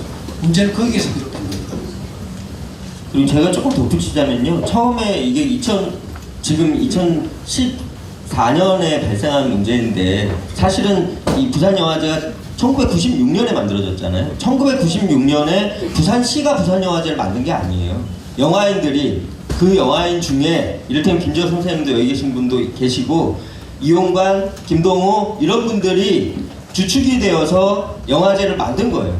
영화제를 초반에 만들 때 그럼 부산시가 지금처럼 그 예산의 반 이상을 댔느냐? 그렇지 않거든요. 처음 만들 때 영화인들이 한국에서 어떤 곳에서 영화제를 하면 좋을 것인가를 고민했을 때 서울보다는 부산이 더 좋겠다라고 생각했던 것은 부산이 영화의 도시여서가 아니라 사실 그 전에 부산은 영화의 도시는 아니었잖아요. 부산은 이를테면 깐느처럼 해변을 끼고 있고 여러 가지 입지 조건에서 서울보다 부산이 앞으로 가능성이 더 높겠다. 그렇게 생각해서 많은 사람들이 서울에서 해야 된다라고 영화인들은 그래도 한국은 영화의 중심이 서울이잖아. 서울에서 해야 된다라고 얘기했는데도 불구하고 처음에 부산영화제를 만드신 분들이 부산에서 일을 시작하겠다. 그리고 앞으로 부산에서 한국 영화계를 이끌어갈 수 있는 그런 도시로 만들겠다라는 비전을 가지고 출발하신 거예요. 그렇게 출발해서 잘 가고 있는 영화제에 부산이 힘을 보탠 거죠. 그랬는데 이제 와서 영화제가 잘 되고 있으니까 우리가 60억을 내놓고 그러니까 이건 우리 거야 라고 생각하시는 것 자체가 저는 너무 어불성설이다. 예, 그런 얘기 꼭 드리고 싶어요.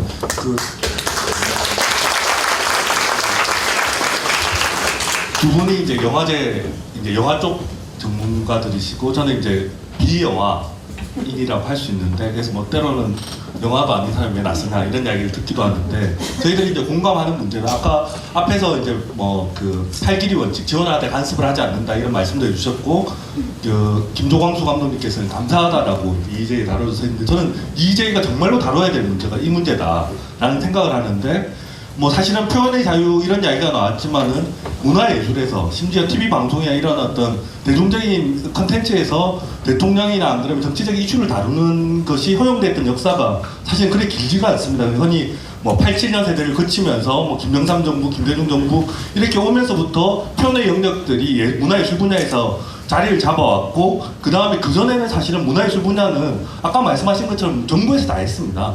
그러니까 뭐 행사를 하더라도 전두환 정부 때 뭐 국풍 80일 이런 걸 했던 것처럼 모든 문화예술 분야들을 공무원들이 새마을운동하는 방식으로 다 주도를 해왔던 것이 과거의 모습이었고 87년 이후에 적어도 이러한 부분에 대한 표현의 자유랄지 그 부산영화제처럼 민간의 전문가들이 오히려 공무원들이 아닌 그 공무원들 대신해서 이게 주도해왔던 것. 그래서 표현의 자유가 확장되고 간변화해서 탈피해서 민간의 어떤 전문가들이 이 영역들을 키워온 것들이 문화 분야에서 문화예술 분야에서 어떤 민주주의적 성취라고 했는데 이게 이제 이명박 정부 그 다음에 그 박근혜 정부에 들어와서 심각하게 후퇴가 되고 있고 이 부분들은 영화제뿐만 아니라 다른 분야에서도 보면 직접 뭐 예컨대 좀 정치적 이슈를 다루는 부분들에서 공공지원에서 아예 배제를 시켜버린다든지 그 다음에 극장에서 상영되는 것들을 아예 압력을 넣어서 못하게 한다든지 이런 부분들에 대해서 이런 부분들이 비일비재하게 일어나면서 부산영화제 문제에 대해서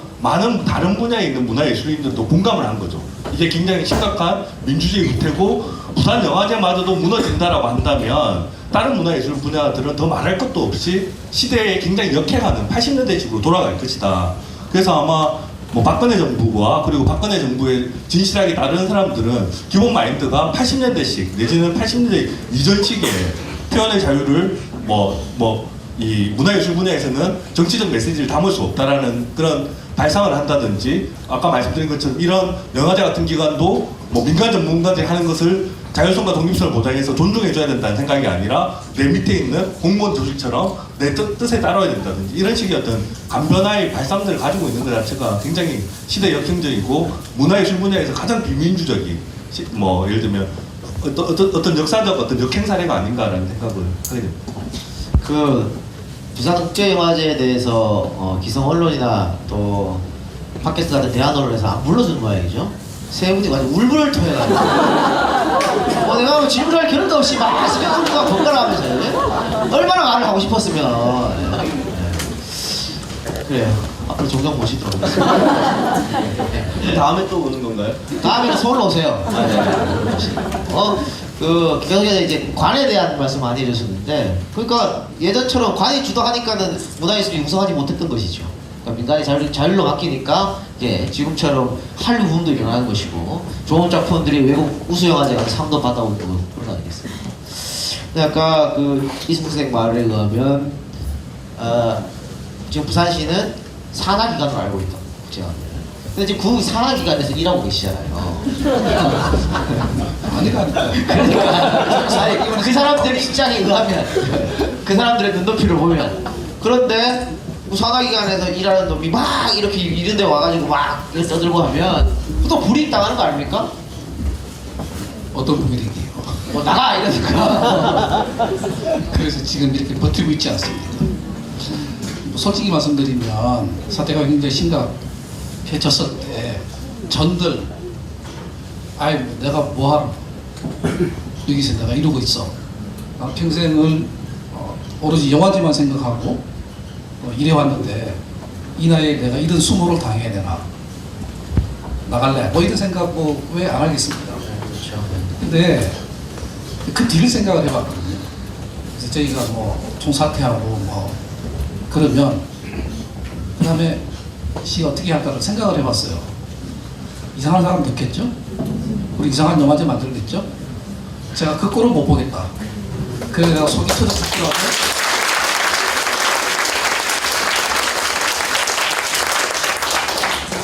터져 죽더라도 여기서 죽겠다.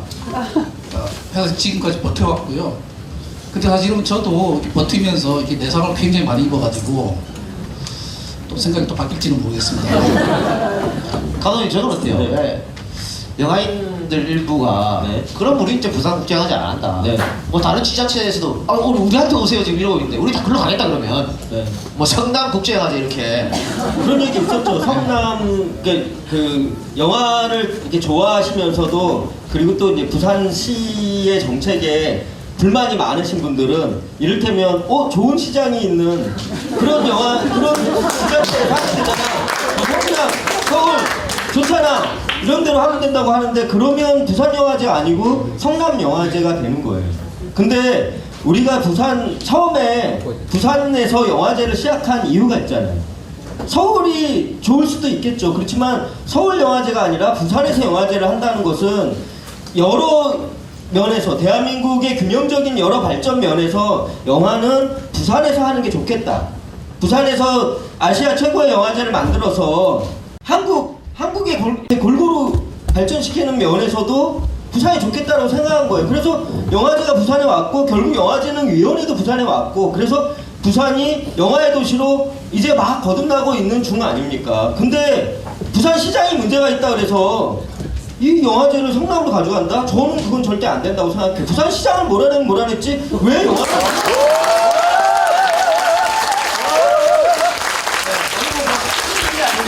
다음번에 투표를 좀 제대로 하셔야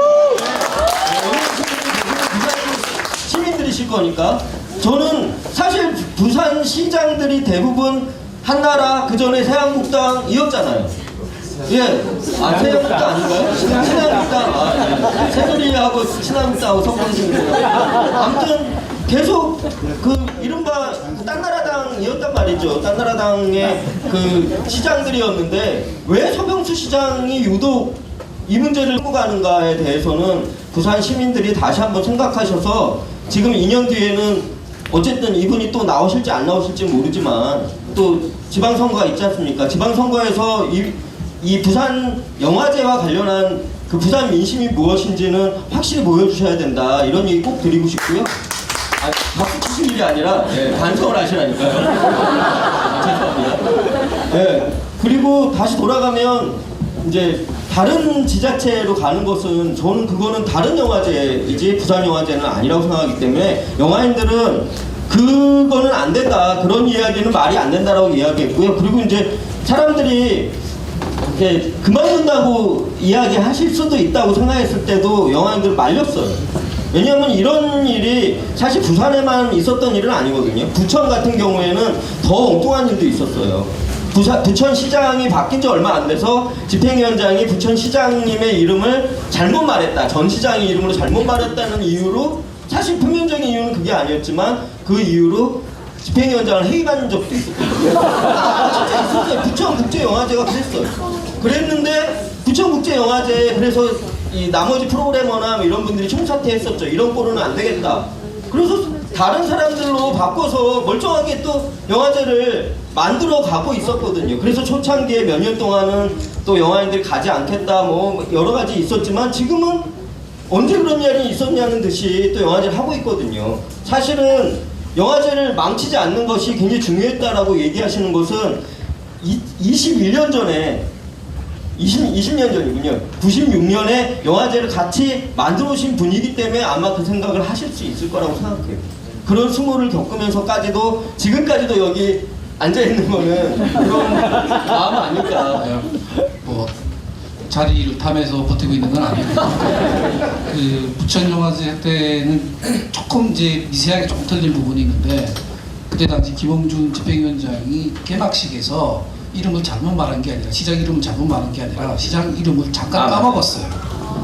한 3초 정도. 그래서 이제 하다가 이제 메모지를 보고 이야기를 했는데 이제 그게 십자에 걸려가지고 이제 잘렸거든요. 잘렸는데 올해 이제 어떤 일이 있었냐면 거기에 이제 집행위원장이 새로 이제 왔고요. 그래서 집행위원장이 새로 와서 한 첫 번째가 뭐였냐면 과거에 그렇게 쫓겨나갔던 집행위원장과 프로그래머 명예 회복을 시켜주는 일이었습니다. 그래서 그분들한테 죄송하다고 사과를 했고, 아마 올해 부천영화제가 열릴 때 아마 뭐 특별한 행사가 있을 거라고 생각을 하는데, 저는 지난 20년 동안 뭐 그런 일이 부천도 있었고 전주도 있었고 그랬었는데 부산은 안 그럴 줄 알았어요. 근데 지금 이렇게 당하고 보니까 제가 뭐 이렇게 다른 영화제에 가서 뭐 그런 어려움을 겪는 영화제들한테 격려하고 위로하고 뭐 그런 제 모습이 부끄러운 거죠. 세상 일이라는 거 어떻게 바뀔지 모르는데 지금 제가 그러고 있으니까 그런 점에서는 좀 많이 안타깝죠. 그 실제로 부천영화제 그때 그만뒀던 이제 그 집행위원장 잘리고 그만뒀던 프로그래머가 제 친구이기도 해서 저는 부천영화제 사례를 봤는데, 그때 이제 많은 언론들이 했던 이야기가 부산영화제를 봐라, 부산영화제 얼마나 이렇게 자율성과 독립성을 존중하느냐, 이런 이야기를 했는데 그게 벌써 12여 년 전이니까 10몇 년 만에 이렇게 정말 시대를 거슬러 올라가서 이런 일들이 생긴 게 굉장히 안타까운 일인데, 저는 아까 뭐 김지석 프로그래머나 지금 영화제를 지키시는 분들 굉장히 잘하셨다라고 생각이 드는 게, 그 당시에는 어떻게 보면 굉장히 명쾌하잖아요. 뭐 집행위원장 잘리자 사무국에 계신 분 전부 다 자리를 박차고 나와서 이렇게 동반 사퇴를 하고 나중에 이제 리얼 판타스틱 영화제라는 거를 개최를 했는데, 그 뒤에 실제로 부천 영화제는 그 당시에 부산 영화제와 더불어서 가장 아마 주목받는 영화제였는데 최근까지도 거의 존재감이 없는 영화제로 항폐화됐었거든요. 그래서 이제 올해 아까 말씀드린 것처럼 다시 이제 절치부심해서 그때 잘렸던 수석 프로그래머도 다시 영입하고 하는 절차들을 거치고 있는데, 부산 영화제도 어떻게 보면 그와 같은 전철을 밟을 수 있었는데, 어떻게 보면 뭐 다른 많은 문제 제기를 하시는 분들은 그럼 다 뛰쳐나오지 이런 이야기를 하고, 뭐 심지어는 자리를 탐한 게 아니냐라는 농담을 하셨지만, 그런 뭐 의혹의 눈초를 받으면서도 끝까지 자리를 지켰던 것이 어떻게 보면 부산 영화제를 계속 지켜나가는데 굉장히 큰 힘이 되고 있고, 그리고 지금 뭐 문제가 완전히 해결된 것은 전혀 아니지만은 앞으로 부산 영화제에서 저는 부산 시민으로서 자랑스러운 것은 1년 10개월 동안 그래도 굴복하지 않았고, 지금 공식적으로 서병수 시장이 조직위원장에서 물러나고 민간 이제 조직위원장이 들어와서 앞으로 또 한 1년 동안 과정에서 자율성과 독립성들을 실현하기 위한 제도적인 장치를 마련하는데 굉장히 많은 싸움들과 갈등들이 있을 수 있다고 생각하지만, 이 과정들을 정말 잘 해내면 어떤 영화제에서도 못했던, 그리고 다른 어떤 문화예술단체에서도 정치적 외압을 했을 때 못했던 일을 부산시에서 해내는 게 아닌가, 부산 시민들과 문화예술인들이 해내는 게 아닌가라는 생각이 들어서 그 부분에서도 정말 끝까지 뭐 부산 영화제에 계신 분들이나 저희 또 문화예술인들이나 시민들이 좀 지지를 보내주셨으면 하는 바람을 가지고 있습니다. 그냥 나와버리면 그거는 뭐 패배하는 것이죠. 투쟁해서 쟁취하고 뭐 그걸 해야 되니까. 그래서 지금 어떻습니까? 지금 사태. 지금 현 시점에서는 어떻게 흘러가고 있는지. 그 일부 언론에서 이제 완전 합의가 된 것처럼 이제 보도를 하는데 완전 합의는 아니고요. 저희가 부산영화제의 독립성과 자율성을 줄곧 2014년부터 주장을 해왔는데 이제 그 첫 걸음을 띄었습니다. 김동호 전 집행위원장께서 이제 조직위원장으로 복귀를 하실 텐데요. 이거는 무슨 의미가 있냐면 적어도 표현의 자유를 훼손하는 일은 앞으로 절대로 없을 것이다. 이렇게 확보가 된 겁니다. 그게 첫 번째 단계죠. 두 번째 단계는 표현의 자유를 지키는 거에서 한 걸음 더 나아가서 우리가 줄곧 주장해왔던 독립성과 자율성을 갖추는 그런 제도를 정립하는 것인데 앞으로 내년 2월 정기총회 때까지 그런 아주 지난한 그 작업이 계속될 겁니다. 그래서 저희는 그거를 좀 더 새롭게 다지고 있습니다. 그 제도라는 게 아까 말씀했던 정관에 아직 남아있는, 지금은 부산시장이 자동으로 조직위원장하는 그 장관이 살아있는 거 아닙니까? 네, 그래서 그걸 이제 바꿔야겠다는 얘기죠. 네네. 그러니까 저희가 5월 안으로 임시총회를 열어서 원포인트 정관 개정을 합니다. 그 원포인트 정관 개정의 내용은 뭐냐면 지금 부산시장이 그 당연직으로 조직위원장을 하게 되어 있는데 그 조항을 삭제를 해버리는 겁니다. 그것이 삭제가 되어야 김동호 위원장님께서 이제 조직위원장을 복귀하실 수 있으니까요. 그래서 이번 임시총회에서는 그 조항을 개정을 하고 김동호 위원장님 취임하고 올해 영화제를 치른 다음에 그 사이에 정관 개정을 위한 논의를 계속해서 내년 정기총회 때까지는 완벽한 독립성과 자율성을 보장하는 그런 정관을 만들어내겠습니다. 부산시에 방해는 없을까요? 그동안 그 사이? 내년까지 부산시에서 뭐 어떤 또 외압을 행사하든가 압력을 넣는가 이런 방해는 없을까요? 그 사실은 이번 부분 합의, 저는 이제 부분 합의라고 표현을 하는데 부분 합의에 대해서 영화인들께서 흔쾌히 동의를 하고 계시지는 않습니다. 아직 보이콧 철회하지 않았고요.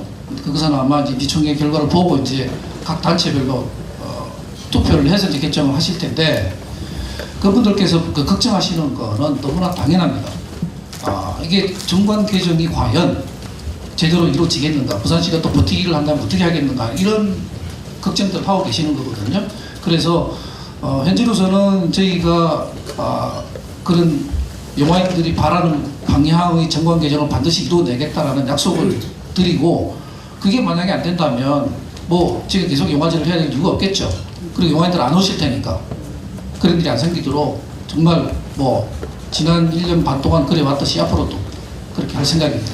그러면은 영화인들은 보이콧을 철회했다 이런 얘기 들었는데 지금 확 정해진 건 아니네요? 네, 정해진 게 아니고 지금까지 현재 입장을 말한다면 영화인들은 보이콧하는 게 현재 입장입니다. 네, 올해 그러니까 22일에 부산국제영화제는 한국 영화인들의 대다수는 오지 않겠다. 자기 작품도 출품하지 않을 거고 참여하지도 않고, 외국 영화인들도 마찬가지죠.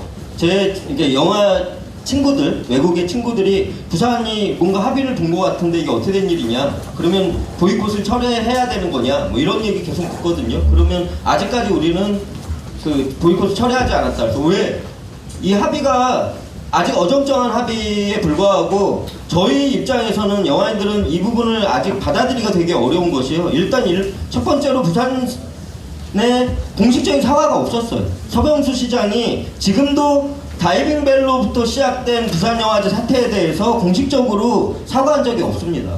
그냥 자기는 잘못한 게 없다. 그리고 앞으로 부산영화제가 원활하게 개최되도록 내가 돕겠다. 이런 식으로 말을 하고 있는 것이지 공식적으로 전혀 사과하지 않았습니다. 사실 부산 그 서병수 시장이 그런 말씀 하셨었거든요. 자격도 없는 사람들이 그 자문위원 이런 것들을 하고 하면서 감나라 배나라 하는 것 같다라고 얘기한 사람 중에 한 명이에요. 저도 자격도 없는 사람이라고 해서 자문위원이 된 사람 중에 한 명이거든요.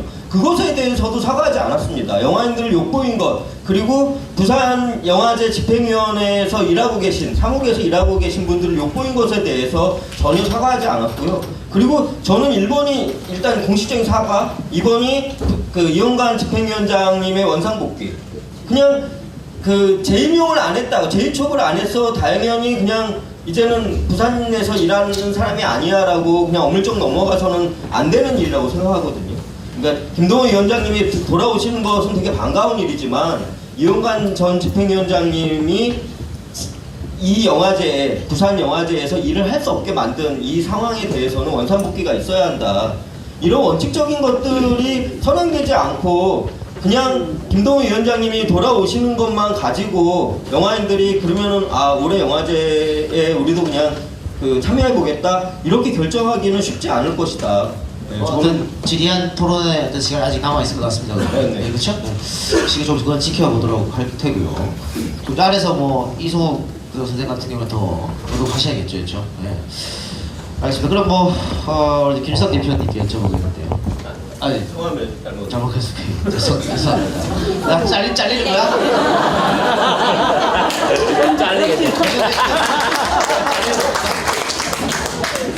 네, 잘리는 거예요. 내 건데 뭐 누가 잘라?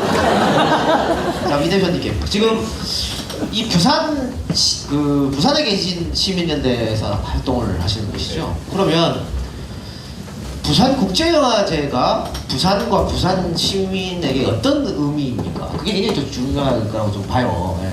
물론 영화인들의 입장도 있겠지만 부산 시민의 입장도 있을 거 아니겠습니까? 뭐 아까 말씀 일부에서 그런 이야기가 나왔었지만 부산이 사실 가지고 있는 많은 문화적 잠재력에도 불구하고 사실은 그 90년대 이후에 모든 우리나라의 정치 경제뿐만 아니라 문화 영역에서도 모든 자산들이 다 서울로 집중돼 왔었고요. 뭐 지자체가 실현되면서부터 지자체가 자신의 어떤 각 지역마다의 문화적 정체성이나 안 그러면 문화적 자산들을 키우는 노력들을 해왔었고 거기에서 가장 큰 성과가 사실 전 부산 국제영화제였고 부산 국제영화제는 지난 20년 동안 문화예술 분야를 떠나서 최근에 어떤 조사에서도 뭐 브랜드 조사에서 1위를 모든 분야를 떠나서 1위를 했을 정도로 가장 성공한 어떤 문화적 자산이고 이것이 가져오는 부산의 어떤 부산이 실제로 문화예술 유네스코에서 지정한 영화 창의 도시로 지정될 만큼 그리고 이것의 어떤 스피드오버 현상으로 다른 분야에서도 문화예술 부분들이 활성화되는 어떤 효과들은 많이 있었다라고 보고요. 저 같은 경우도 사실은 중간에 부산에서는 수도권에서 보도됐던 것과 다르게 부산의 지방 언론들이 많은 부분에서 이 문제를 마치 서울 영화인들과 부산 문화예술인들 또는 부산 시민들 간의 대립인 것처럼 호도를 하는 경향들이 되게 많았는데 실제로 제가 이 시민연대에서 활동을 더 열심히 하게 됐던 이유도 부산의 문화예술인들이 대부분 그런 생각을 하지 않는다라는 것을 보여주기 위해서 더 열심히 활동을 했던 것 같고 부산에 있는 많은 문화예술인들은 영화제에 대해서 지지하는 입장 그리고 또 동시에 영화제가 지역과 더 많이 소통해야 되는 앞으로의 과제에 대해서도 또 분명하게 또 생각을 하고 있는 것 같습니다.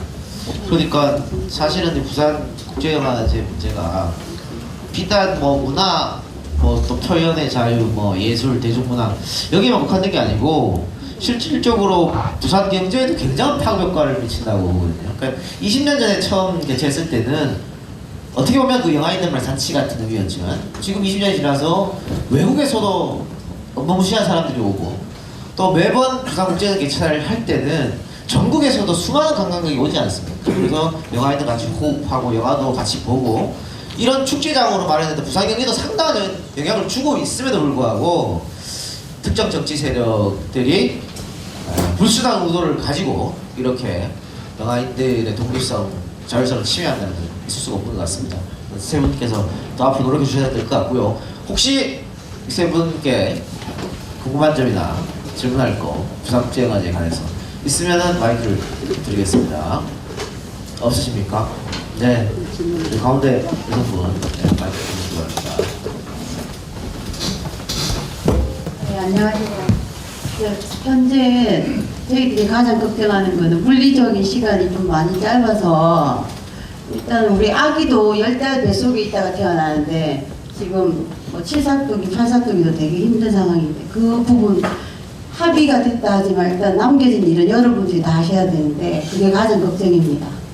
그래요. 그러니까 일단 부산에 계신 많은 시민들은 영화인들 예술인들 입장은 뭔지 알겠습니다. 그리고 시장의 어떤 생각도 알 것 같은데 그래도 결국 좀 문제 없이 행사가 이어졌으면 하는 바람일 거거든요. 그래서 이제 이런 말씀하시는 것 같아요.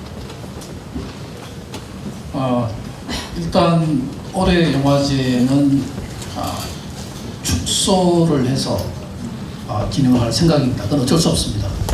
시간적으로, 물리적으로, 그다음에 저희가 이번 사태를 겪으면서 또 다른 그 어려움 중에 하나가 스폰서 확보가 굉장히 어려워졌습니다. 그래서 올해는 어쩔 수 없이 규모를 축소해서 일단 진행을 할 거고요. 그다음에 이제 우리 김종광수 감독님 방금 말씀하셨지만 영화인들의 마음을 돌릴 수 있는 방법을 또 저희가 또 찾아야 되고 그러니까 정관 개정을 반드시 이뤄내겠다는 약속을 또 드리고 그런 작업이 아마 지난한 그 작업이 될 것 같은데 그거를 해야 되고요. 그다음에 이제 많은 관심을 가지고 계시는 내년 6월이 정기총회인데 그 전까지 제대로 된 정관 개정을 이뤄내는 것 이것이야말로 저희 정말 마지막 기회라고 저는 생각합니다. 이 기회를 놓치면 더 이상 부산영화제는 존재할 수 없다라는 그런 절박한 심정을 갖고 있고요. 그래서 그 절박한 심정을 가지고 정관 개정을 하겠습니다. 지금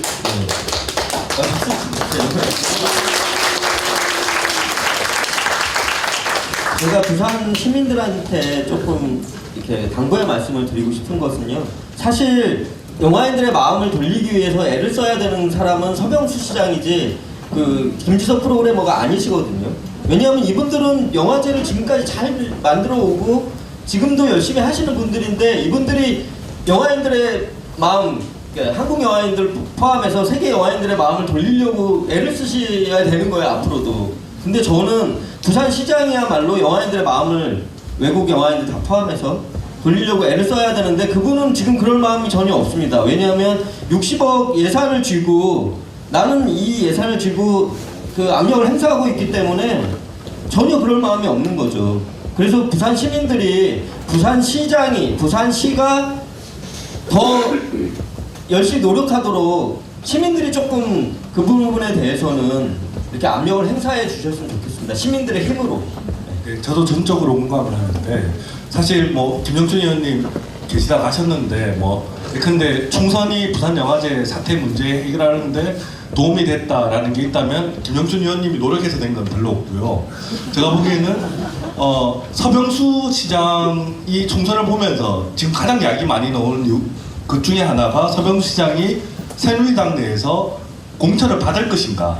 지금 민심이 이렇게 나빠져서 예를 들면 예컨대 새누리당이 여기에 항상 초선이 아니라 재선 때는 의뢰껏 지금 30년 동안 사실은 문정수 시장 때부터 다 새누리당, 신한국당 분들이 되셨는데 그렇다라고 하면 재선은 당연히 되는 것인데 지금 그런 이야기가 나올 정도로 굉장히 분위기가 바뀐 것이 확인이 되었고 그래서 본인도 스스로 이렇게 논란이 되는 자기가 굳이 똥꼬집을 세워서 뭔가 얻을 것이 없는 이런 부분에서 고집을 세울 필요가 없다라는 생각들이 있었기 때문에 변화를 조금이라도 예를 들면 영화제에서 바라는 부분들에 대한 변화들이 있었다라고 생각이 드는 거고요. 아마 사람은 잘 바뀌지 않을 것이기 때문에 이분은 굉장히 진실한 분이시기 때문에 제가 보기에는 이분이 사과를 한다든지 앞으로 이분이 개가천선에서 뭔가 전향적인 자세를 보일 거라는 기대는 사실은 하지 않는 것이 좋고 그 몫은 아까 말씀드린 것처럼 영화제나 저희 문화예술인들이 사실은 싸워서 쟁취해야 될 부분들이고 그 싸움을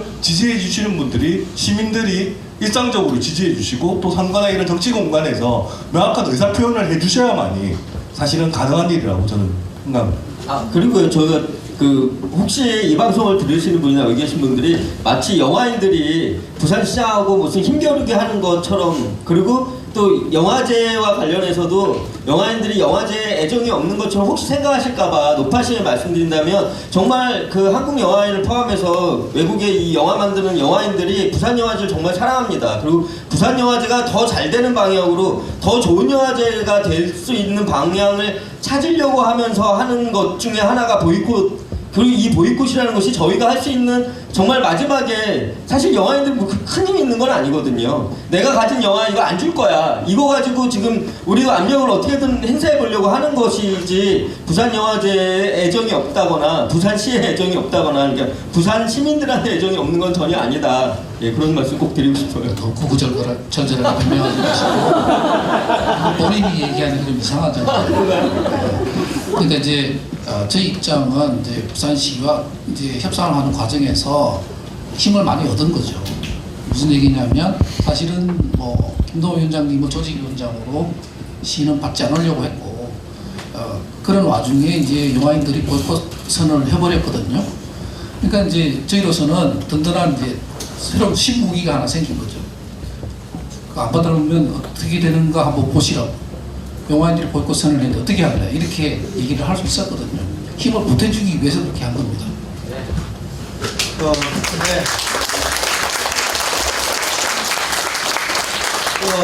박수도 타이밍을 맞춰야죠. 네, 여러 콘서트 사회를 해봤습니다만 이렇게 쉬운 진행은 처음입니다.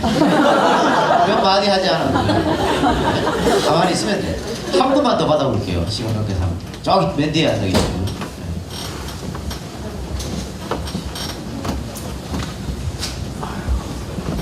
예, 이동영 작가님께 말씀인데 방금 전에 그 이야기를 듣다 보니까 이게 EJ가 다뤄야 되는 부분 중에 하나라고 하셨는데 이런 사태라든지 우리 역사적인 부분에서 여기에 관련된 영화에 관련된 부분을 다시 하나 더 꺼집어서 다른 전체적인 사람들한테 이해시켜 줄 수 있는 특집을 하나 만드시.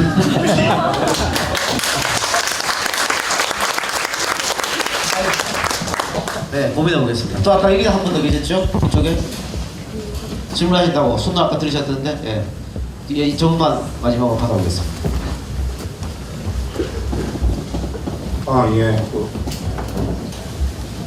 저는 개인적으로 다이빙 배리한 영화가 부산이라는 도시와 매우 적합했던 사용 전략이라고 생각합니다. 왜냐하면 이제 부산이라는 도시가 이제 해양이나 뭐 선박, 해운 이런 데 한조의 메카였기 때문에 어느 정도 연관성이 있었다라고 생각했는데 아쉽게도 이제 부산 시장이 그런 거에 대한 모리아에도 많은 문제를 일으켰고 현재까지 상황이 이렇게 왔다고 생각합니다. 어찌됐든 간에 이제 영화제 쪽에서는 이제 영화제가 아직 그 본질이 살아있고 뭐 다양성이나 독립성을 보장하고 있다라고 이제 어필을 하기 위해서는 영화제 올해 내놓을 컨텐츠가 어떤 것이 있다라고 이제 말씀을 한번 듣고 싶고요. 또한 이제 이 다이빙 베리한 영화가 혹시 뭐 올해 영화제에서 재방을 한다던가 아니면 도경수 시장을 재임에 매년 이제 상영을 한다던가 하는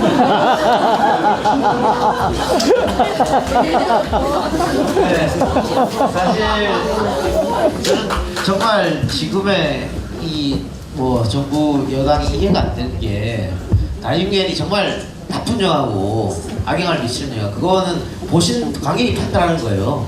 그 사람들이 판단하는 게 아니고. 근데 그럼에도 불구하고 이렇게 한 이유는 국민들을 아직도 컨트롤 대상으로 생각하기 때문에 그렇습니다. 예전에 박정희 정권, 전두환 정권에서 국민들은 교화시키고 계몽시키는 대상으로 생각해서 검열이라는 제도를 만들었거든요. 근데 그 검열이라는 건 일제시대 때부터 있었던 거잖아요. 근데 자기들이 검열 만들 때 뭐라고 그랬냐? 아주 좋게 꾸몄어요. 국민들은 나쁜 걸 보고 듣고 하면 안 되니까. 그런 명분을 갖다 붙였거든요. 근데 그 안에 내용을 들어보면 그게 아니잖아요. 정권에 대한 비판이라든가 표현의 자유가 이거 다 못하게 하려고 그러셨습니다. 근데 21세기 대빙 천지에 이런 일이 일어나니까 제가 안타까운 것인데 방금 말씀하신 오히려 매년 상황이 달라. 저항이신 것입니다. 그래서 내년에 또 이런 일이 또 벌어지게 만들 자신 있잖아요. 그거보다는 제가 이런 약속은 드릴게요. 아까 제가 김동연 위원장님께서 이제 조직위원장으로 복귀를 하신다는 게 어떤 의미다라는 걸 말씀드렸잖아요. 표현의 자유가 훼손되는 일은 절대로 없을 것이다 앞으로는 그 말씀을 드렸는데 저희가 이런 일을 겪게 되면 제일 우려하는 것 중에 하나가 자기검열입니다. 이를테면 저희 프로그래머들이 지뢰 이거는 문제가 생길 거야 그러고 어떤 좀 사회적 이슈가 될 만한 작품이 있는데 그걸 선정을 안 한다든가 이런 일이 생기지 말한 법이 없습니다. 근데 저희가 내부적으로 프로그래머들끼리 회의를 하면서 그런 것은 절대로 있어서는 안 된다라는 다짐을 다시 한번 하고 있고요. 사실은 저희 우스갯소리로 다이빙배뿐만이 아니라 세월호를 다룬 작품 모두 한번 들어보자라는 얘기를 한번 한 적이 있었습니다.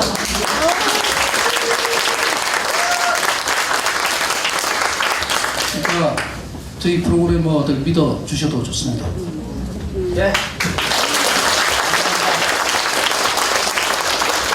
인터뷰 시간이 다 됐습니다. 그 세 분께 마지막으로 한마디씩 발언 기회를 드리도록 하겠습니다. 어떤 이야기 들었습니까? EJ 청취자분들한테 이렇게 좀 해주세요. 당부의 메시지도 좋고요. 아니면은 부산국제영화제에 대한 어떤 여러 가지 전반에 관한 이야기를 하셔도 좋고 어떤 말인지 좋으니까 한 분씩 이렇게 할까요? 네.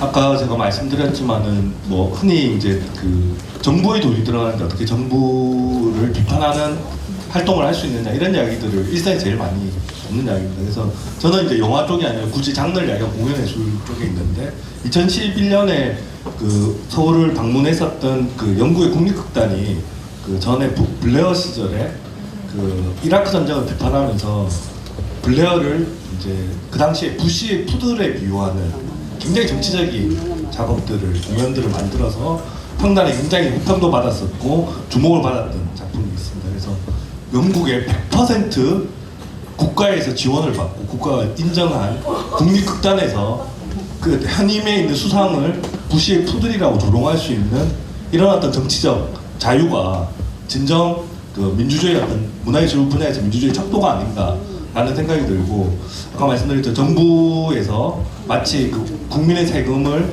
자신의 돈인 양 생각하는 이런 좀 문화예술 분야에 대한 좀 목매한 또 시대 역행적인 이런 의식이 이 사회에서 건절될 때까지 여러분들도 함께 좀 감시와 지지를 부탁드리겠습니다.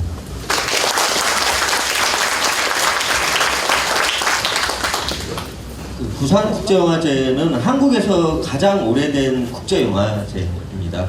한국의 영화제라는 것이 정말 남의 나라 이야기고 어떤 뉴스에서만 볼 수 있었던 그 시절에 이용관 전 집행위원장님과 김동호 위원장님, 김지석 선생님 이런 분들이 주축이 되어서 한국에서도 국제영화제 한번 만들어 보자 그런 마음으로 했었던 게 이제 96년, 20년 전이고요.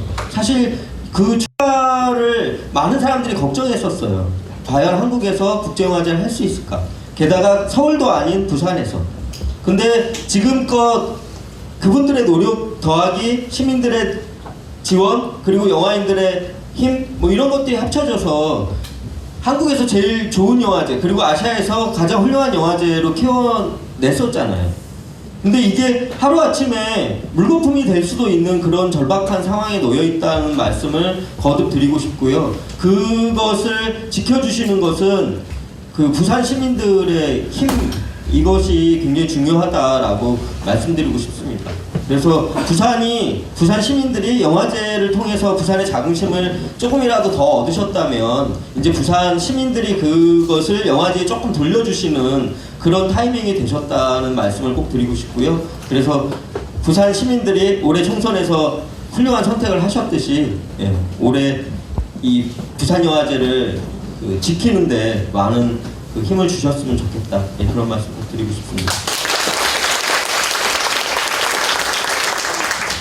저는 거창한 얘기보다 제가 하고 싶었던 얘기 조금 부분적인 이야기이긴 하지만 시민 여러분들께서 오해하시는 부분도 있고 언론에서 조금 좀 호도하는 부분도 있고 해서 한 두 가지만 말씀드리겠습니다. 첫 번째, 부산영화제가 부산시로부터 60억 예산을 지원을 받고 있는데 부산 경제에 기여하는 바가 없다, 뭐 이런 식의 논리들 절대 틀린 얘기고요.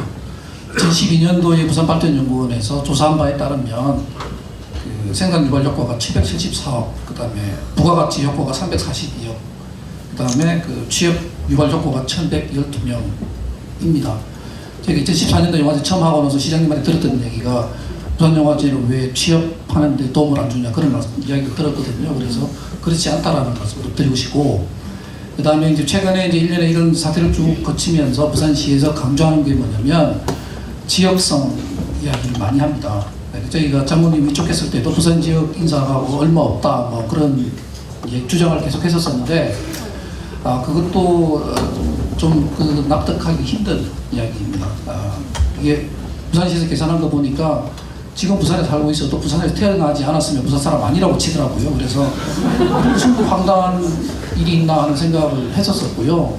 또 하나 더 중요한 것은 부산영화제가 열리는 곳이 부산이라고 하는 것 그 자체가 중요한 것이지, 저희는 전국에서 최고의 인재들을 끌어오는 데 최선의 노력을 다하고 있습니다. 그게 더 중요하지 않나요? 그리고 해외 영화제 사례를 들어드리겠습니다. 베니스 영화제나 로테르담 영화제, 세계적으로 정말 탑 클래스에 있는 영화제들은 외국인을 집행위원장으로 위촉하는 경우도 있습니다. 즉 이런 시대에 부산 지역 사람이 몇 명이냐를 따지고 앉아있는 이런 부산시의 발상이 저는 너무 한심하고, 이래가지고서야 무슨 미래가 있겠나 하는 생각이 들었습니다. 그래서 그 점을 여러분께 다시 한번 좀 강조를 드리고 싶고요. 아까도 제가 말씀드렸지만 지난 한 1년 반 동안 제가 내상을 너무 많이 입어서 겉으로 이렇게 멀쩡해 보여도 속으로는 꼴뱅이 들어가지고 고맙습니다. 그런데 문제는 이게 끝이 아니라는 거죠. 앞으로 또 1년 또 더 이런 일을 제가 겪어야 될 텐데, 누구 말씀하셨던 것처럼 저희가 믿을 때가 어디가 있겠습니까? 시민 여러분이지 않겠습니까? 그리고 전국의 영화 팬들입니다. 그래서 꼭 좀 성원 좀 해주십시오.